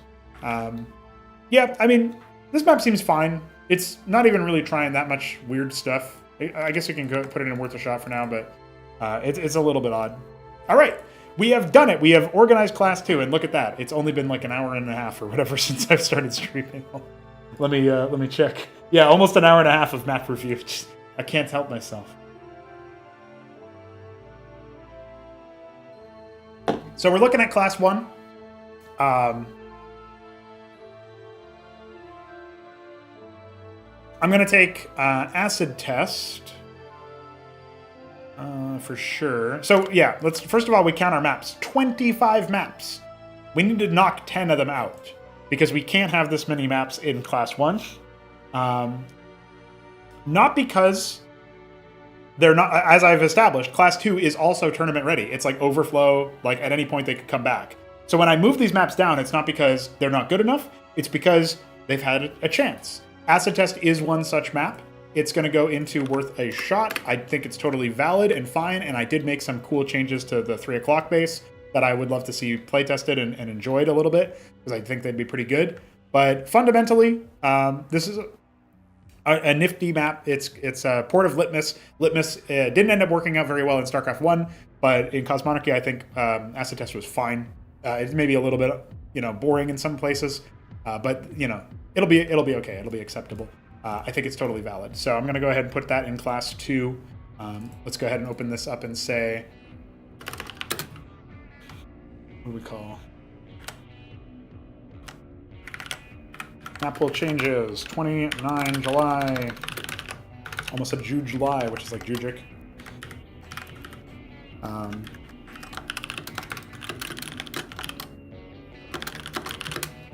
right, I'm going to go ahead and take Acid Test out.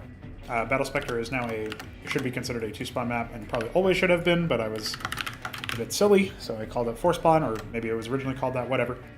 Battle Spectre did just have an Acropolis, but it also had some adjustments to it that were made semi-recently that I think are fine to incorporate and consider. And it also cleaned up some of the spawn triggers. I think it ended up being a pretty cool map. It was I think it's a lasting map that should continue to exist within Class 1. Because it did get an Acropolis, I will consider moving it out of Class 2 if we don't have enough maps that I want to just dip set and say no more. Corrosion was used in some of the tribunals. It didn't make it to the final cut of Acropolis, but I think it's a totally fine map. It has some pretty nifty mechanics in the reservoir area. Pretty good map structure overall. Arguably, the third base was hard to hold on to, whether you took this low ground or you took this high ground one. I'm not really sure what you would do about that. I guess you could try knocking out this ramp here and making it so that way maybe 12 o'clock and 6 o'clock are a little bit easier to hold on to. But this kind of reminds me of the Patadia third at 12-6. And this kind of reminds me of the low ground third on Patadia, but it's not low ground, it's high ground. It was fine. I think people would have figured it out, Corrosion, I think, is a totally tournament ready map. Do I include it in our current map pool? I'm actually not sure, but maybe just because it has been out of the limelight for a while because it wasn't in any active tournaments, it's probably acceptable. Crisis Vector. This feels wrong to remove because everybody loves Crisis Vector, and it does give some really good games. It's absolutely tournament ready. I will consider removing it from Class 1 only if we are still at a surplus of maps after this. Demaloon, a port of Overwatch. Both of these, Crisis Vector and this by Jujic. This is a port, however. Crisis Vector is an OG map. Demaloon is... I think it's definitely tournament ready. Do I want it active right now? It was part of Acropolis 3, I believe. Maybe it was 2. I thought it was 3. I don't remember. It was definitely part of Acropolis 2. So it might have been a returning map from there. I'm going to go ahead and move it into Standard Bearers. I think it's a totally fine map, but we're going to knock it out here. Because, we also have to see if we can make room for other maps, to be fair. So, should mention that. All right, Dyadic Shore 3.1. This is a tournament-ready map for sure. Could definitely make it in. Hasn't seen as many games recently. Always a contentious point here is this base up here at the, the 10 and 8. Double gas base in this particular case, but easily attackable from air, flankable a little bit, and this, you can just siege stuff over here with Phalanx. You can knock out the natural pretty easily, but that's an iconic part of this map. And I do think that the changes to the map over time have made it so that the rest of the map is pretty cool to see in action. So I like these, low ground bases, the high ground bases, and of course the 3 o'clock is also pretty neat. That little atrium in the middle is pretty cool. And 12 and 6 are an interesting fourth base option if you opted not to go for the double gas base. So I think it's definitely not tournament not ready. I'll say that much. Okay, Estacion Fantasma, Ghost Platform, Ghost Station, I guess. This is a map by SGZZZ, and I really like it. I think it's great. It didn't make Acropolis, but it definitely could. I think, basically, I'm going to definitely prioritize maps that didn't make it into Acropolis staying in to Class 1, if possible. However, I think Frosted Forest is a map that I will say, even though it's tournament ready, and it doesn't do that much crazy stuff, this could definitely be in the Standard Bearers category. I think I'm going to move it to Class 2 because it was in Acropolis 3. Am I crazy? Wasn't it in Acropolis 3? I think so. If not, it was just really heavily played. Maybe I'm wrong about that. It was not in... I was thinking of Kingwa Valley. Demaloon also was not in Acropolis 3, so... Why did I think that? Maybe it's just because it was so heavily played. It has been played a lot. Same for Germination. These two maps have seen a ton of play, and they have been giving us pretty good games, and I reserve the right to pull them into the tournament rotation anytime I want, basically.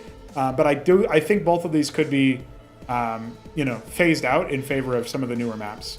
So I'm gonna say definitely. I'm gonna definitely do that for Germination, which has had an Acropolis to it. We're going to say worth a shot. It's a little experimental, but I think it's fine. I'm not sure about Frosted Forest anymore. Maybe I will. I might go ahead and keep that one in there. Okay, so we have, 23 maps. We've only removed... How do we have 23 maps? Didn't we move 3 out before? 26 maps in here? I'm confused. Oh, no, it's 22 maps, 23 files because of the thing. Okay. Never mind. That's fine. Gilded Wall. Gilded Wall is a map that I think has given us absolutely excellent games. Very memorable style. Because of its memorability, I'm tempted to leave it in, but it's an Acropolis map. And it wasn't a mistake to put it in Acropolis. So we're going to go ahead and have it be kind of in the Battle Spectre territory of like, we'll go ahead and drop it if we need to because it's already had its time in the sun. Impulsion, a map that was in the Tribunal stages, but didn't make it into the final Acropolis push. I think Impulsion's a pretty cool map. It definitely has some cool ideas in it. It's even actively played now. This is 1.5. There's a... Oh, no, yeah, 1.5 is the more recent one. There's a 1.1 that we ended up not using.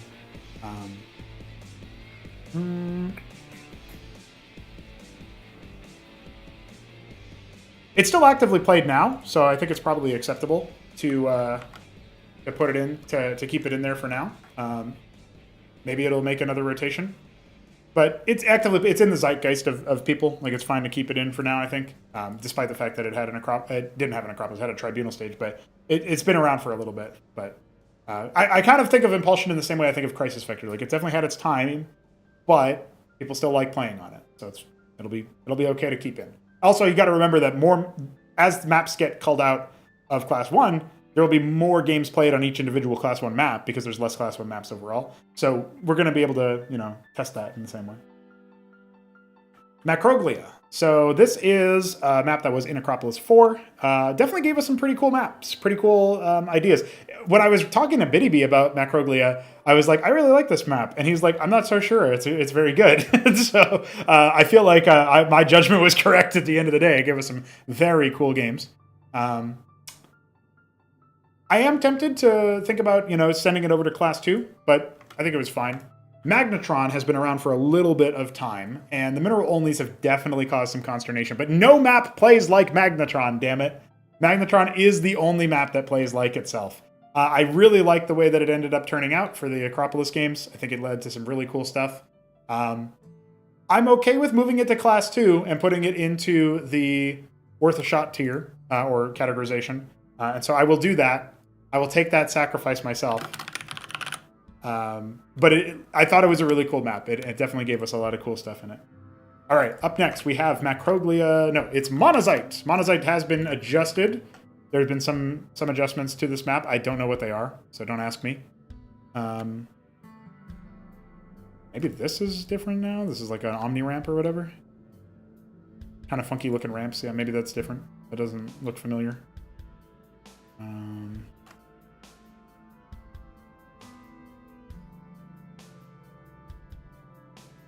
Well, no, there's gasless thirds all the time, but that one was also gasless fourth. So I think that's what you're thinking of, Jack. Okay. Monazite's just cool, man. That's all I have to say. No map plays like Monazite either. Near Impact has been out of the limelight for a little bit. but it's also been in the limelight. It's had its time. It's been an Acropolis map. It's been a mainstay. And it doesn't get as much play as Crisis Vectors. I think it's probably safe to go ahead and bump it to Class 2. Standard Bearers, very good map by Jujic. Glad to see it in here. But we can make room for some new stuff. Potadia, an Acropolis 4 map, a common map that people still play and pick when Crisis Vector isn't available often, or and instead of in Weekend Wage or whatever. Yeah, cool. It can have its time for a little bit longer. Serenity, easy map to filter out to Class 2. This is a very fast rush distance map, very aggressive. Could theoretically be pretty cool to keep in Weekend Wage pick orders or whatever. But I think it's an easy one to just say all right, see you later, dude. Because it's definitely had its time. It is a cool map though, so I'll consider keeping it. What map did I remove a map? No, I just did Acid Test, Emerald Germination, Magnetron. I looked over at Near Impact. That's what it was. Okay, we have Knife's Edge. I don't see anything particularly wrong with Knife's Edge. Even now, it was an Acropolis 4 map. It's a 3-spawn map. That makes it a little bit more rare. We definitely need more 3-spawners in the Class 1 map pool right now. So there's that. Trying to sell your favorite? Yeah. Fluxer messages show on stream? I did not know that. Atacama? I was very close to putting this into a Tribunal. Did I put it in a Tribunal? I can't remember. I can't remember if I put it in the second half of Tribunal stage or not, but I was very close to. I really like this map. We're keeping it in Class 1 for now because it just hasn't gotten a lot of games. Blackwater Bastion, an Acropolis regular. Newest tiling definitely made it cool. It was an Acropolis 3. It's had its time in the sun for sure as a 4-spawner, and we do have more 4-spawn maps that are going to rotate it through. So we can probably safely move this into Standard Bearers. It's a very good map. It's just like Paradise in that way. In fact, Blackwater Bastion and Paradise were some of our first 4-spawn maps, if you can believe it. So we're going to go ahead and migrate it out, but we love Blackwater Bastion. Very good map. Okay, we're going to Mass Destruction. Still in Class 1. Kind of funny. I kind of would have thought this would have been filtered out already. This is an Acropolis tier map, though. This is totally a valid map. I know people have some contention about the mineral-only low ground bases and like where do you go for an expansion and stuff. That's the thing about this map. That's the point of it. It's like Magnetron's point is where do I go for my gas? In Mass Destruction, it's where do I go to expand in general and keep it safe and like how do I play the map and stuff. That's the point of Mass Destruction. I'm going to filter it out. I think it's ready to go into Worth a Shot because it's a little experimental. We're going to go ahead and take it out. But I am very fond of it. Old maps get removed. Very easy to make a bunch of maps. I feel like we will have 100 maps by 2028. It's hard to categorize. No, the categorization that I'm doing is actually pretty good. So, should be all set. Blackwater Bastion has been around for over a year in Class 1. Damn. All right. Maximus. Maximus is a 4-spawn variant of Maxium, or of Axiom, but it has the really cool stuff in the middle. This is a really nice, solid 4-spawn map. It's a good option to have in the rotation. I think it's a great option in general to have nice macro games on, and you can be pretty aggro on it too. We're going to keep it into Class 1 for now, unless we, again, need to cull some more maps, and we are going to need to. I didn't remove enough maps yet. Punch Drunk. This is a map that, honestly, as Class 1 goes, it's a pretty legit map. It's a port of Knockout. It was done by Jujic. Very cool options for a lot of these things, and realistically speaking, it's delivered some memorable games, especially TVT, funnily enough. I have a lot of TVT memorable matches on this that I've casted. I'm debating. We still need to remove 4 maps. It's probably on the list to get removed. So let's go ahead and move it into Worth a Shot. It's a little experimental. But not because we don't like it. It's very cool. Quasar Quartet, a 4-spawn map by Biddy. Very memorable games. It was an Acropolis 4 map. It gave us some really cool ones. Hanmano Nebline was decided on this map, if you guys need an instant refresher. Very cool match. Cool because of the stakes. It might have been a little unremarkable on its own, but I thought it was a really, really awesome match. Hit 'em Up, Shopkeeper Dog, might as well have been decided on this map. Technically, they played Potadia as the decider, but this is the map that was really the real turning point in the series. So it has some very memorable games. Very cool stuff. Like the art direction overall. It's pretty neat. Sort of like Macroglia, it needs some adjustments to the tiles in the tile set. The tile set needs some work in order to really make it work nicely. We need like Basilica ramps that go straight in. I swear I did this. But I guess not, because he's using the... Oh, that's what he's doing. Yeah, he's using the flagstone thing here. I swear I did actual flagstone stuff. But I guess not, so never mind. I know he's already looked through the whole tile set and stuff. It's all good. Pretty good stuff, though. Definitely a good map. We can probably keep it in here. It would only be on the cutting room floor because, just like Saberhand, it was an Acropolis 4 map. Saberhand I was very happy with. I thought the flow of the map was very cool as a Port of Blade Runner. I'm really glad that it ended up being where it is. But I am also going to say easy one to just take away. It just had an Acropolis, and it's pretty cool. So I think it is acceptable to remove that if we decide to. Now, we are down to 18 maps. We need to remove 3. As a reminder, the maps that we were considering removing.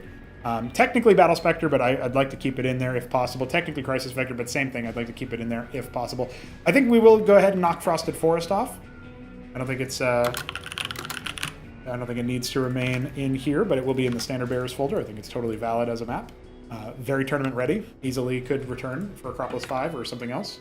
Now we need to knock 2 more off. Saberhand and Quasar Quartet are kind of sticking out to me as ones. Macroglia also kind of sticking out to me as one, even though like I did just say all those nice things about it. I think it is a good map.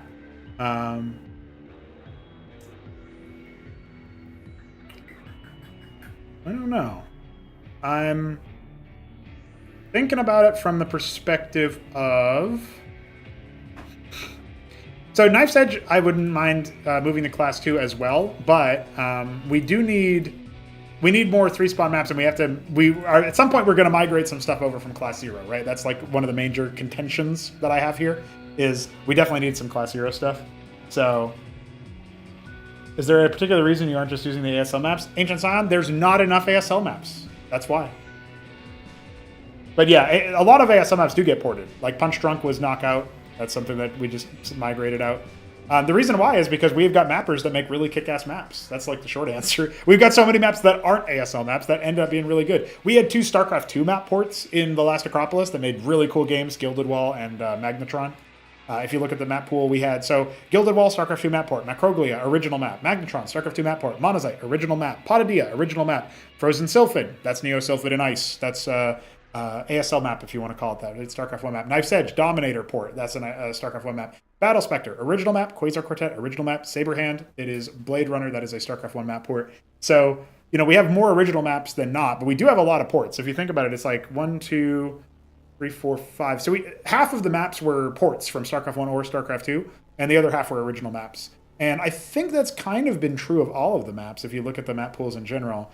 Here we had Brainstorm, that's Blue Storm, StarCraft 1 map, Crisis Vector, Near Impact, Kingo Valley, Radium, Serenity, Blackwater Bastion. So these 6 maps were original maps, and then we had 3 more maps that were StarCraft 1 map ports. Check Stealer is a port of Kickback, Decapitation a port of Chikura's Temple, and Mass Destruction a port of Oil Flow.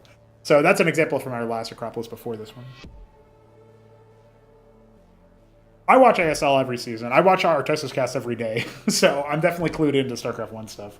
At least as StarCraft, as clued in as you can be in that context. Hey, what's up, Kian? Yeah, Ben and Jujik. Definitely some kick-ass mappers for sure. All right, so yeah, we're just trying to see if we can consolidate some of these down to their more base elements. I think keeping Monazite is fun just because it's an island map. I don't really want to remove it.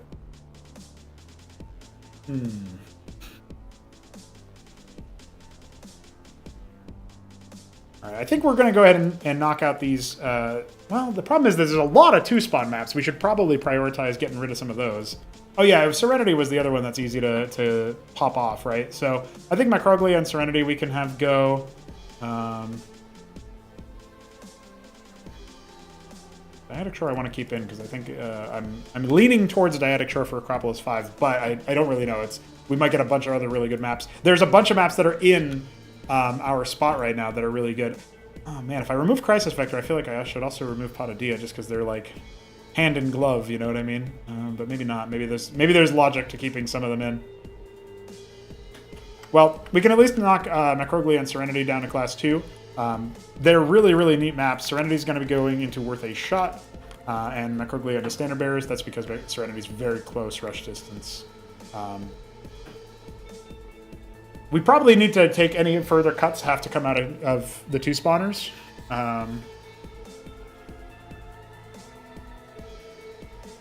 Bitty B, Jujic, Bitty B, SG, Jujic, Bitty B, Cannoli, Bitty B, Jujic, but it's a port. I guess this is also a port, but Guild of All feels like a little bit more of a labor of love as a result. Bitty B, me. Okay, yeah, we can... I think we could probably knock one of those 4 spawn maps off as well, but we got Macroglia, and then what was the other 2 spawn map that we knocked off just now? It was Serenity. Okay. So basically, with our new categorization, Class 2 being at any point it could return for tournament, we now have only 15 maps in the pool. I think that's acceptable. There's a lot of different play that you can get from these maps. I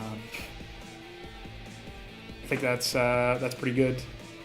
Maybe you can argue that like Corrosion, Impulsion, to some degree, Crisis Vector, like they all Patadilla, they kind of give like similar gameplay, but I think they're well enough. Though at the end, also I'm totally keen on just like going ahead and saying no. There's a bunch of maps that are ready to go. Out of tested grounds, I am tempted to say Air Gap is tournament ready, but it's not going to go directly into our active map pool for now. It's a funky looking map. I think it could use a visual pass at some point, and then I'd be happy to have it be in our map pool full time, or not full time, but whatever, you know what I mean. Not necessarily long term. I'm going to say it's worth a shot, and it will go into Class 2 as a tournament ready map that may show up later. Lucidity from Class 0.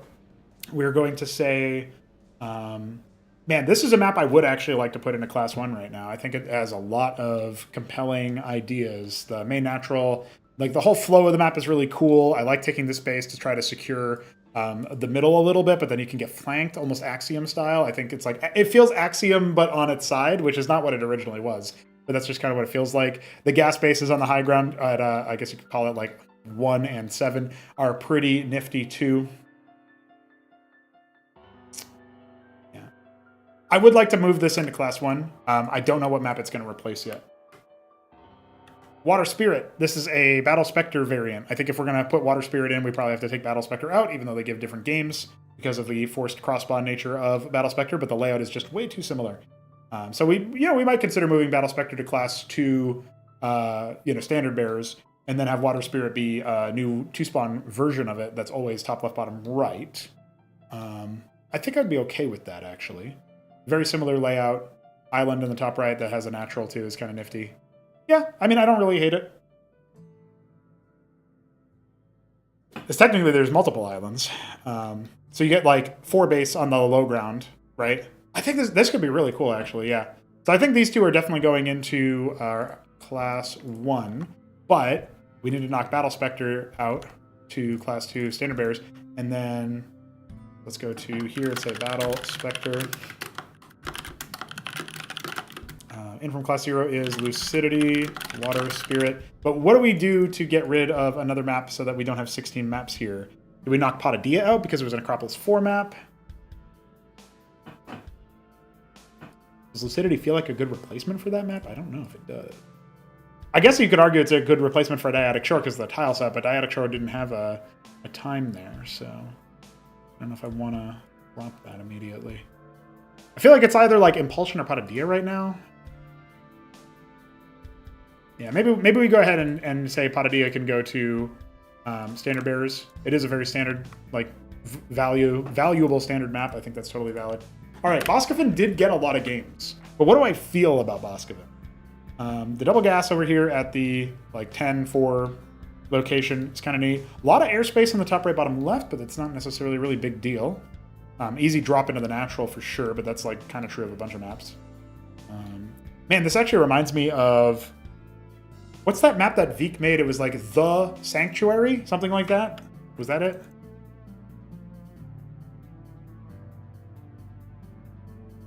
The Purgatory, that's what it was. Kind of reminds me of that in a way. Kind of neat. So, yeah, I mean, this is a funny note, but I think technically this is not walkable terrain, right? Yeah, it's not. Okay. So that's pretty good. I was going to say, otherwise you could obviously drop units down here if it was swamp, but it's not swamp. Okay. This is a tournament-ready map, I think. I don't really have too many angry things to say about it at all. I think it's a pretty map. It's got a nice swamp. So I think we're going to go ahead and put this into, and it's a fun concept too. We're going to go ahead and put this into our class 2 for now. It is I think it's a standard map. There's nothing really super out of the ordinary on it, right? I think we can go ahead and put it into class 2. Arguably could replace, like anything that's going into class 2 could replace a map into Empire, right? Like Air Gap could, and Boskafin could. But I think we're going to keep this map pool for now. And then we're going to say, hey, you guys are kind of like next in line because you're already being promoted to tournament class. So that's what I think. I think we're going to go ahead and do that. So that processes all of the class 0 maps that are in testing. And then we look at, we've got Worth a Shot, we've got Standard Bearers, we've got Beholder's Eye. These are maps that you guys can go ahead and test at any time to give us a little bit more feedback, give us a little bit more data on what those maps are going to end up being like. And then we'll decide if they go straight into active, if they're in reserve, or if they're not good enough for tournament play. That's what we're deciding between when we do all 3 of these classes here, class 1, class 2, class 3. So, we have Lucidity and Water Spirit joining us for the first time. We have all these maps coming out. This should be 10 maps, right? Or 12 maps technically, because we added 2 and we had to remove 10. So 1, 2, 3, 4, 5, 6, 7, 8, 9, 10, 11, 12. So there you go. We can always cycle the ones that went to class 2 in at any point because they are valuable maps. Now it is time to do this. Let's go ahead and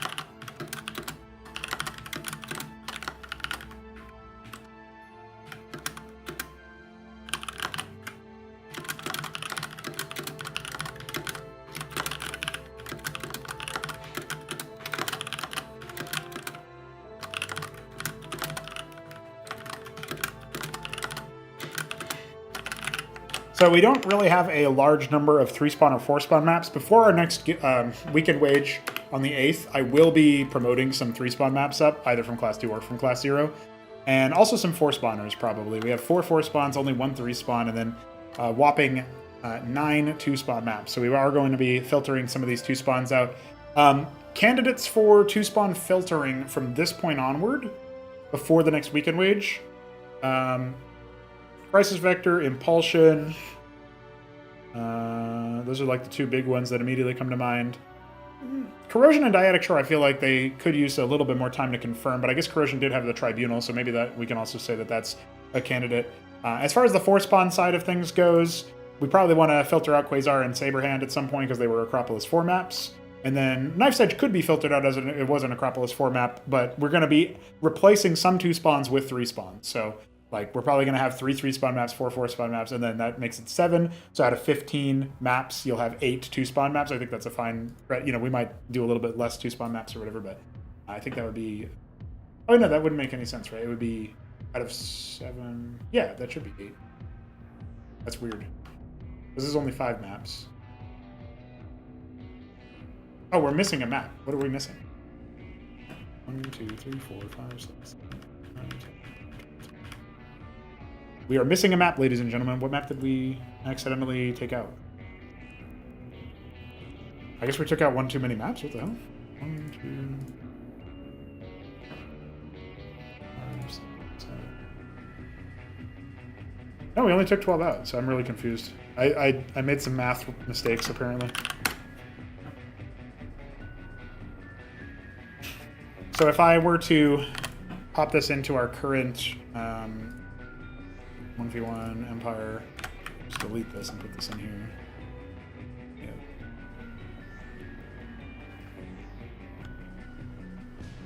We deleted 1, 2, 3, 4, 5, 6.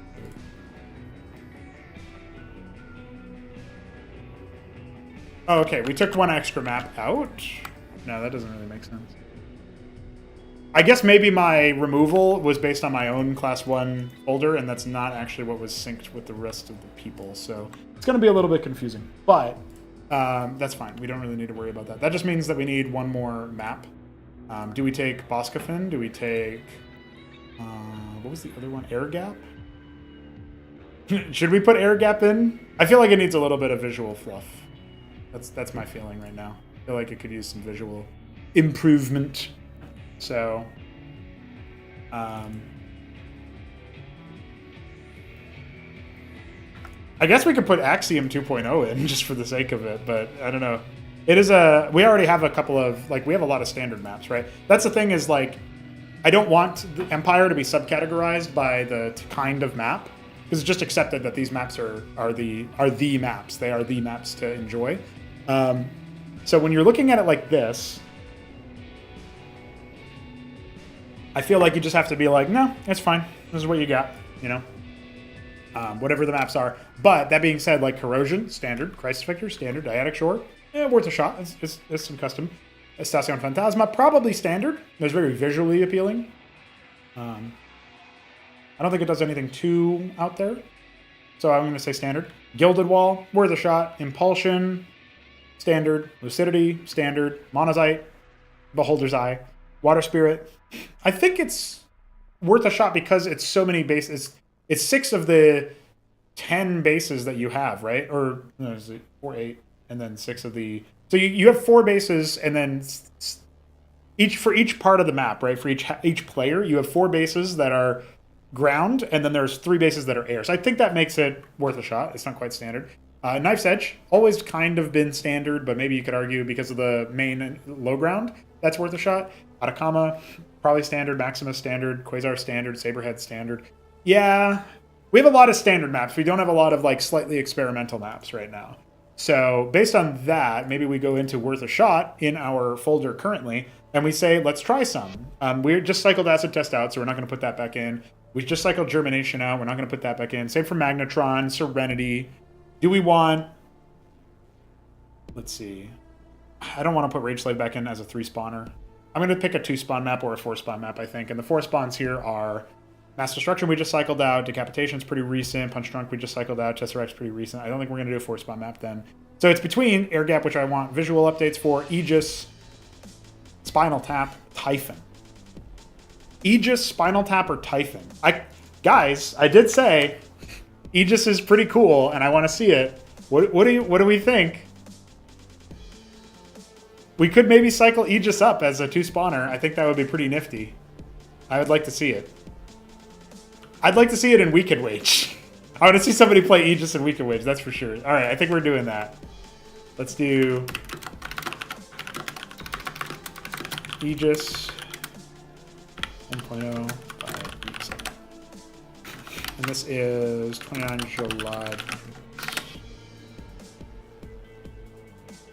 Yeah, I think it's just cool. I mean, it doesn't really matter who made it to me. I mean, we're not doing this we're not doing this for charity or anything, right? Like, Biddy B has just made a lot of good maps, so he gets a lot of good maps in. Jujic also has good representation in Class 2 and Class 1 combined. Biddy B's very prolific, so he's got a lot of representation in general. And then Canoli's got a couple. He's got both. I think the only 2 maps he's ever made are technically in Class 1 or Class 2 now, which is pretty neat. SG's got a cool map. Shambler has some maps waiting in the wings to be Class 2 material. So, yeah, there you go. We're going to go ahead and call... Wait, what did I just do with Aegis? Where is it? I put it in standard bears. That's confusing. Okay, there you go. So we're going to go ahead and copy this over to our Class 1. And we're going to go ahead and delete these maps here. And then we're going to open Class 2 Uprising. And we are just going to straight replace the folder. Folder's contents.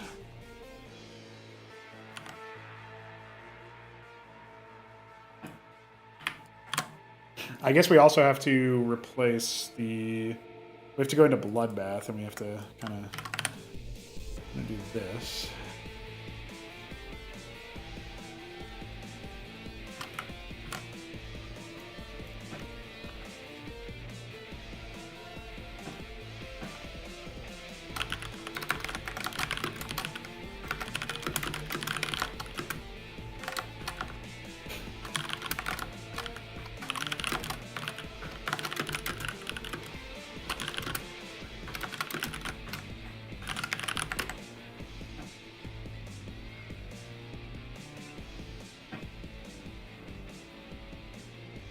Alrighty. We are good to go. Class 1 now features a Veek map. Can you believe it?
Yeah. Aegis was pretty cool. I dig it. All right, guys. We've done a lot of that and not a lot of this. And I have 15 minutes before I got to go to work. So, classic move. We still have to reorganize Class 3, but I'm not going to do that on stream, I don't think. I'll probably just do that on my own later on this week, maybe. These reorganizations have been really, really neat and nice. They've been really nice, guys. And I'm happy about that. I think we've definitely got... we got some cool stuff out of it. Quickly, I'm going to take a look at our history here. Got some cool matches. Wow, Sicky, George Dog lived for 20 minutes. That's pretty nifty. Was Newt just watching, or was he participating? Oh, Spectre. Yeah. All right, well, they've got some new maps that they can play later. Sicky's definitely practicing a lot of PvZ so that he can own Shambler later, which is very funny. Got a grudge match, Shambler versus Sicky. ZVP in that case, but that's going to be a really funny game. Okay, besides that, yeah, I want to talk to you guys about the campaign content. We're remaking the original campaign slowly but surely to use Cosmonarchy's tech trees and have expanded map layouts and some new features or old features that were planned but got cut, cut content restoration. We also have our own campaigns. So if you're not a fan of the original StarCraft campaign, you might be a fan of Sovereign Saga because it's just cool. It's way cooler. It's way better. But it's also not the only thing that we have. We have our own campaigns too. And just so you guys know, I think because I didn't get a chance to do too much dev today, it was a lot of map review and stuff, and that's important. I think after when I come home from shift work today, I will probably do a similarly timed stream to what happened yesterday, where I will. I want to do one more cast video today when I come home from shift work, and then I want to fire up the stream and do some more Sovereign Saga stuff. So I think that's what I will do. So if you guys are excited about Sovereign Saga, you can definitely come back tonight or check out the VOD later. But 2 dev streams in one day? What? Probably. I think that's what I want to. I want to plan for that anyway. So yeah, with all that said, Sovereign Saga is pretty cool. Sovereign Saga has the ability to be basically an overhaul, remake in that way. Since the last time I fired this up on stream last night, I did do some visual flavor. Got some good stuff done there. And obviously I have to do a lot more decoration in general, but I feel like we're getting a bit closer to what I would like. I set up a base at 12 o'clock as well, as promised. And I started setting up the base down here in the bottom right, which will probably be final-ish. So this map, you're going to have the Zerg that spawn on the top right, that are the OG enemy. They're going to expand relatively quickly, I think, which means that in theory, if you're going to try to be on the aggressive side, you can maybe see if you can sabotage their expansion efforts in that way. I'm not entirely sure what their starting condition is going to be like. Obviously, as of right now, they don't have any pre-placed units or structures besides their melee start. And that will change because you start with stuff that isn't melee start. You start with the anchor over here and the stockade over here. That's like pseudo wall or whatever. And then you got a couple of units here and there. What's up, Kenny? How do you keep track of what I want to work on and build for Cosmonarchy? I have a Obsidian vault that I have like a daily task list that I've mapped out for like a little bit, where I know like these are some goals that I have for each day. And that extends beyond just that because I also run some premium tabletop stuff, D&D, digital virtual tabletop stuff that I run that I also need to plan around, and I have shift work as well that I have to keep account of. Eustace says, "Will game have cheat codes?" Not really. Not in the campaigns. You can access some if you play like against AI on like your average map. You can technically do some things. But no, you can't. Not in the campaigns. No cheats in the campaign. Cheaters never prosper. You gotta get good. But Sovereign Saga is easier than the like other Cosmonarchy campaigns. Like if you ever played the Terran campaign that Knight of the Realm made, Butcher's Ballad, or if you've played my campaign content that I've released, the Lost God scenarios, even the tutorials, and some of the other content out there as well, like Day of Blood's first mission. That content is pretty difficult, pretty challenging for players who typically only play campaigns as a more casual level. Sovereign Saga is going to be a bit more casual friendly. It's about onboarding, in fact. It kind of teaches you the game in that way. So, no cheat codes, but we'll have easier content and harder content. What do I do for shift work? I work at it's just part-time stuff. I work at a grocery store. Right now I'm working in the seafood department, but who knows what I will work in general. I do fry a mean fish fillet, though, so that's basically just me padding out the money. I do make a decent amount of money off of the coffee page for this and the other business that I was talking about, the premium tabletop stuff. People can always donate more if they want me to work less shift work, and I want to work less shift work because I want to make more Cosmonarchy stuff. So coffee.com/Cosmonarchy or streamlabs.com/Pronogo, good places to go if you're trying to support it financially. But that's basically what I do is whatever I don't make on the donos, on the streams, on the project links and stuff, I end up going for here instead. That actually reminds me, I should probably enable those. That's view of the casual campaigner. Yeah, Sovereign Saga is definitely a little bit more approachable. Skirmish, have you already played Sovereign Saga, the boot camp with Ahmed and the first mission? Will it be friendly at least for low APM players? Yeah, it'll be friendlier for sure. So Desperate Alliance is the holdout mission. And the holdout mission has this ability to, in the original game, when you were like trying to defend this area and Mutalisks would start flying in, you had one minute left or whatever, and then they sent in everything they had. There's going to be an element of that desperation that's kind of scaled up, because we're all better than when we first played the game, But I want to kind of reestablish that feeling. And at the same time, I want to reward you if you are good enough to push across these bridges and attack the enemy directly and defeat them that way. But I want you to have to work for the holdout if you're not good enough to do that, or you don't want to play on the aggressive side. You're still going to have a lot of gameplay to do. You're still going to have a lot of things that you got to do. And, there's these like bridges over here, of course. I'm considering sealing these pathways off so that you only have to worry about the bridges and that there's no flow in between. I think that would actually be pretty helpful for the initial gameplay. I'd probably have to retool how this bridge works in that case, because I guess maybe there could be like a ramp that goes up here, and then you could have to deal with that, right? But I'm thinking of a couple of things about the terrain that will definitely give the player a natural defender's bias. Also, that means that like pivoting large armies around the map is going to be maybe a bit difficult for the player. Whereas the Zerg will be able to, in theory, if they wanted to move their army from here to over here, they could. That means that generally that's going to bias you against attacking a little bit on a subtle level. And that's more like a little like push in this direction of being a bit more defensive. It's kind of what the mission is all about anyway. You still can play good enough to wipe the whole map. And if you do, you'll finish the map early. Unlike in StarCraft 1, where you could wipe the whole map and then you just have to wait for the countdown timer. So, yeah. You killed the Easter egg, George! Unbelievable.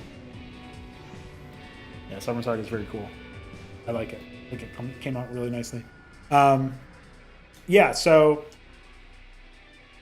The Zerg are going to start by trying to, like, this guy's going to expand somewhat quickly, and that'll open him up to some kind of early aggression. But then you got to balance it against defending from this guy, or, you know, like this other guy over here attacking.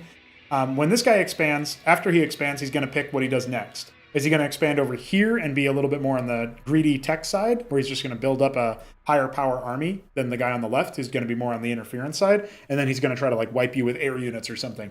Or if he chooses to expand down here at the 3 o'clock, I think that's going to signify that he wants to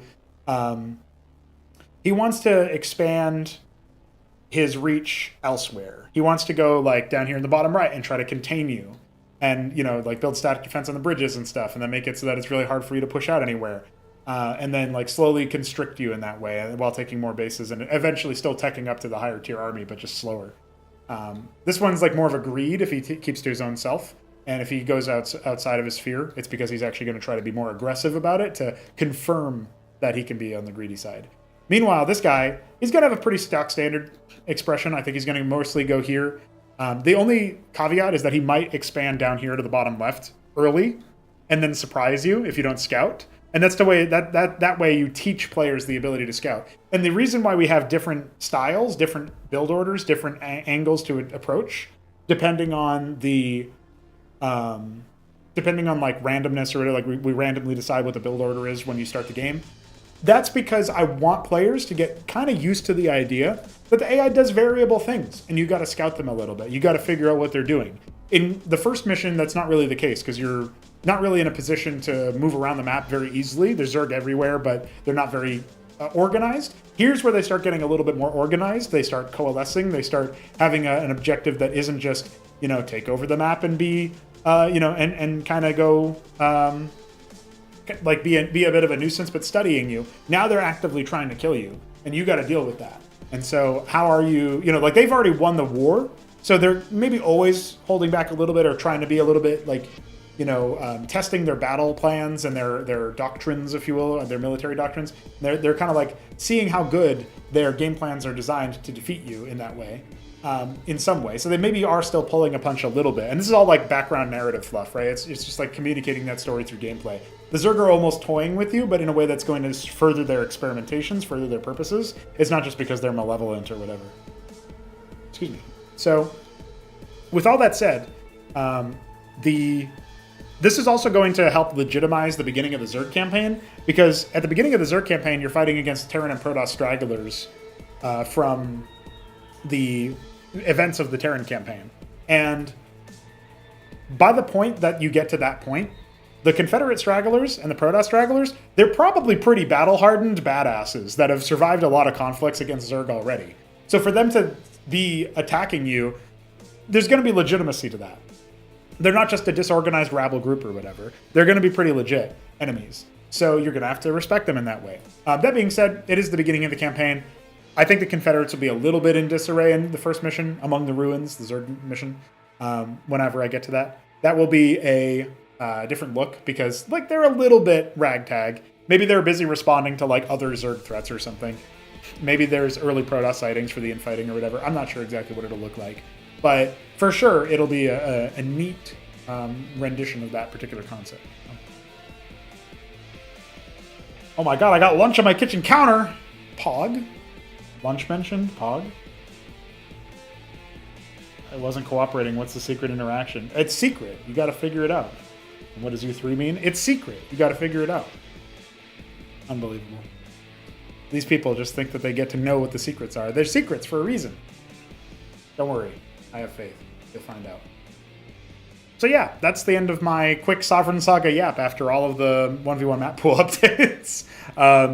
I'm thinking this will be a fun one, though. I am definitely thinking of like sealing these passages and retooling some of the pathing into here, and maybe adjusting some of the resources. I'm not entirely sure yet. In testing, will reveal if the player has like too many resources in the early game or whatever.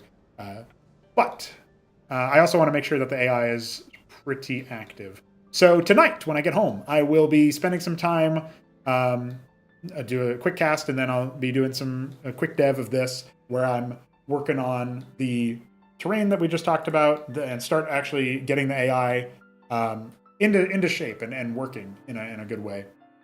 I'll place enough units that I think they'll be able to defend against early shenanigans, and but not so much that they're unapproachable and you know, like it's useless to try to rush them or whatever. And then I will get started. As a reminder, if you guys donate $12 a month or more on the coffee page, you get early access to these missions. You can help test them, give them feedback, and shape them in that way. And it is much appreciated in all ways because it supports other elements of the project as well. Even if you, so basically, you know, if you like the competitive stuff and you're not as much of a fan of the casual stuff, supporting the project still helps the competitive side of it, even if, you know, you're not going to use your perk about the $12 a month or more on the Sovereign Saga. But if you really like the campaign stuff, that's a really good perk for you. And you also support the competitive side in the sense that I don't have to do as much work elsewhere. I can spend a little bit more time working on this here. So, that's it. You mentioned Pog, indeed. GG boys, we'll be back for some more Cosmonarchy stuff at the end of the night. And tomorrow, I hope to be able to get another round like this done, where I might do some balance adjustments tomorrow. Live balance adjustments. It might happen. I'll see you guys then. Peace.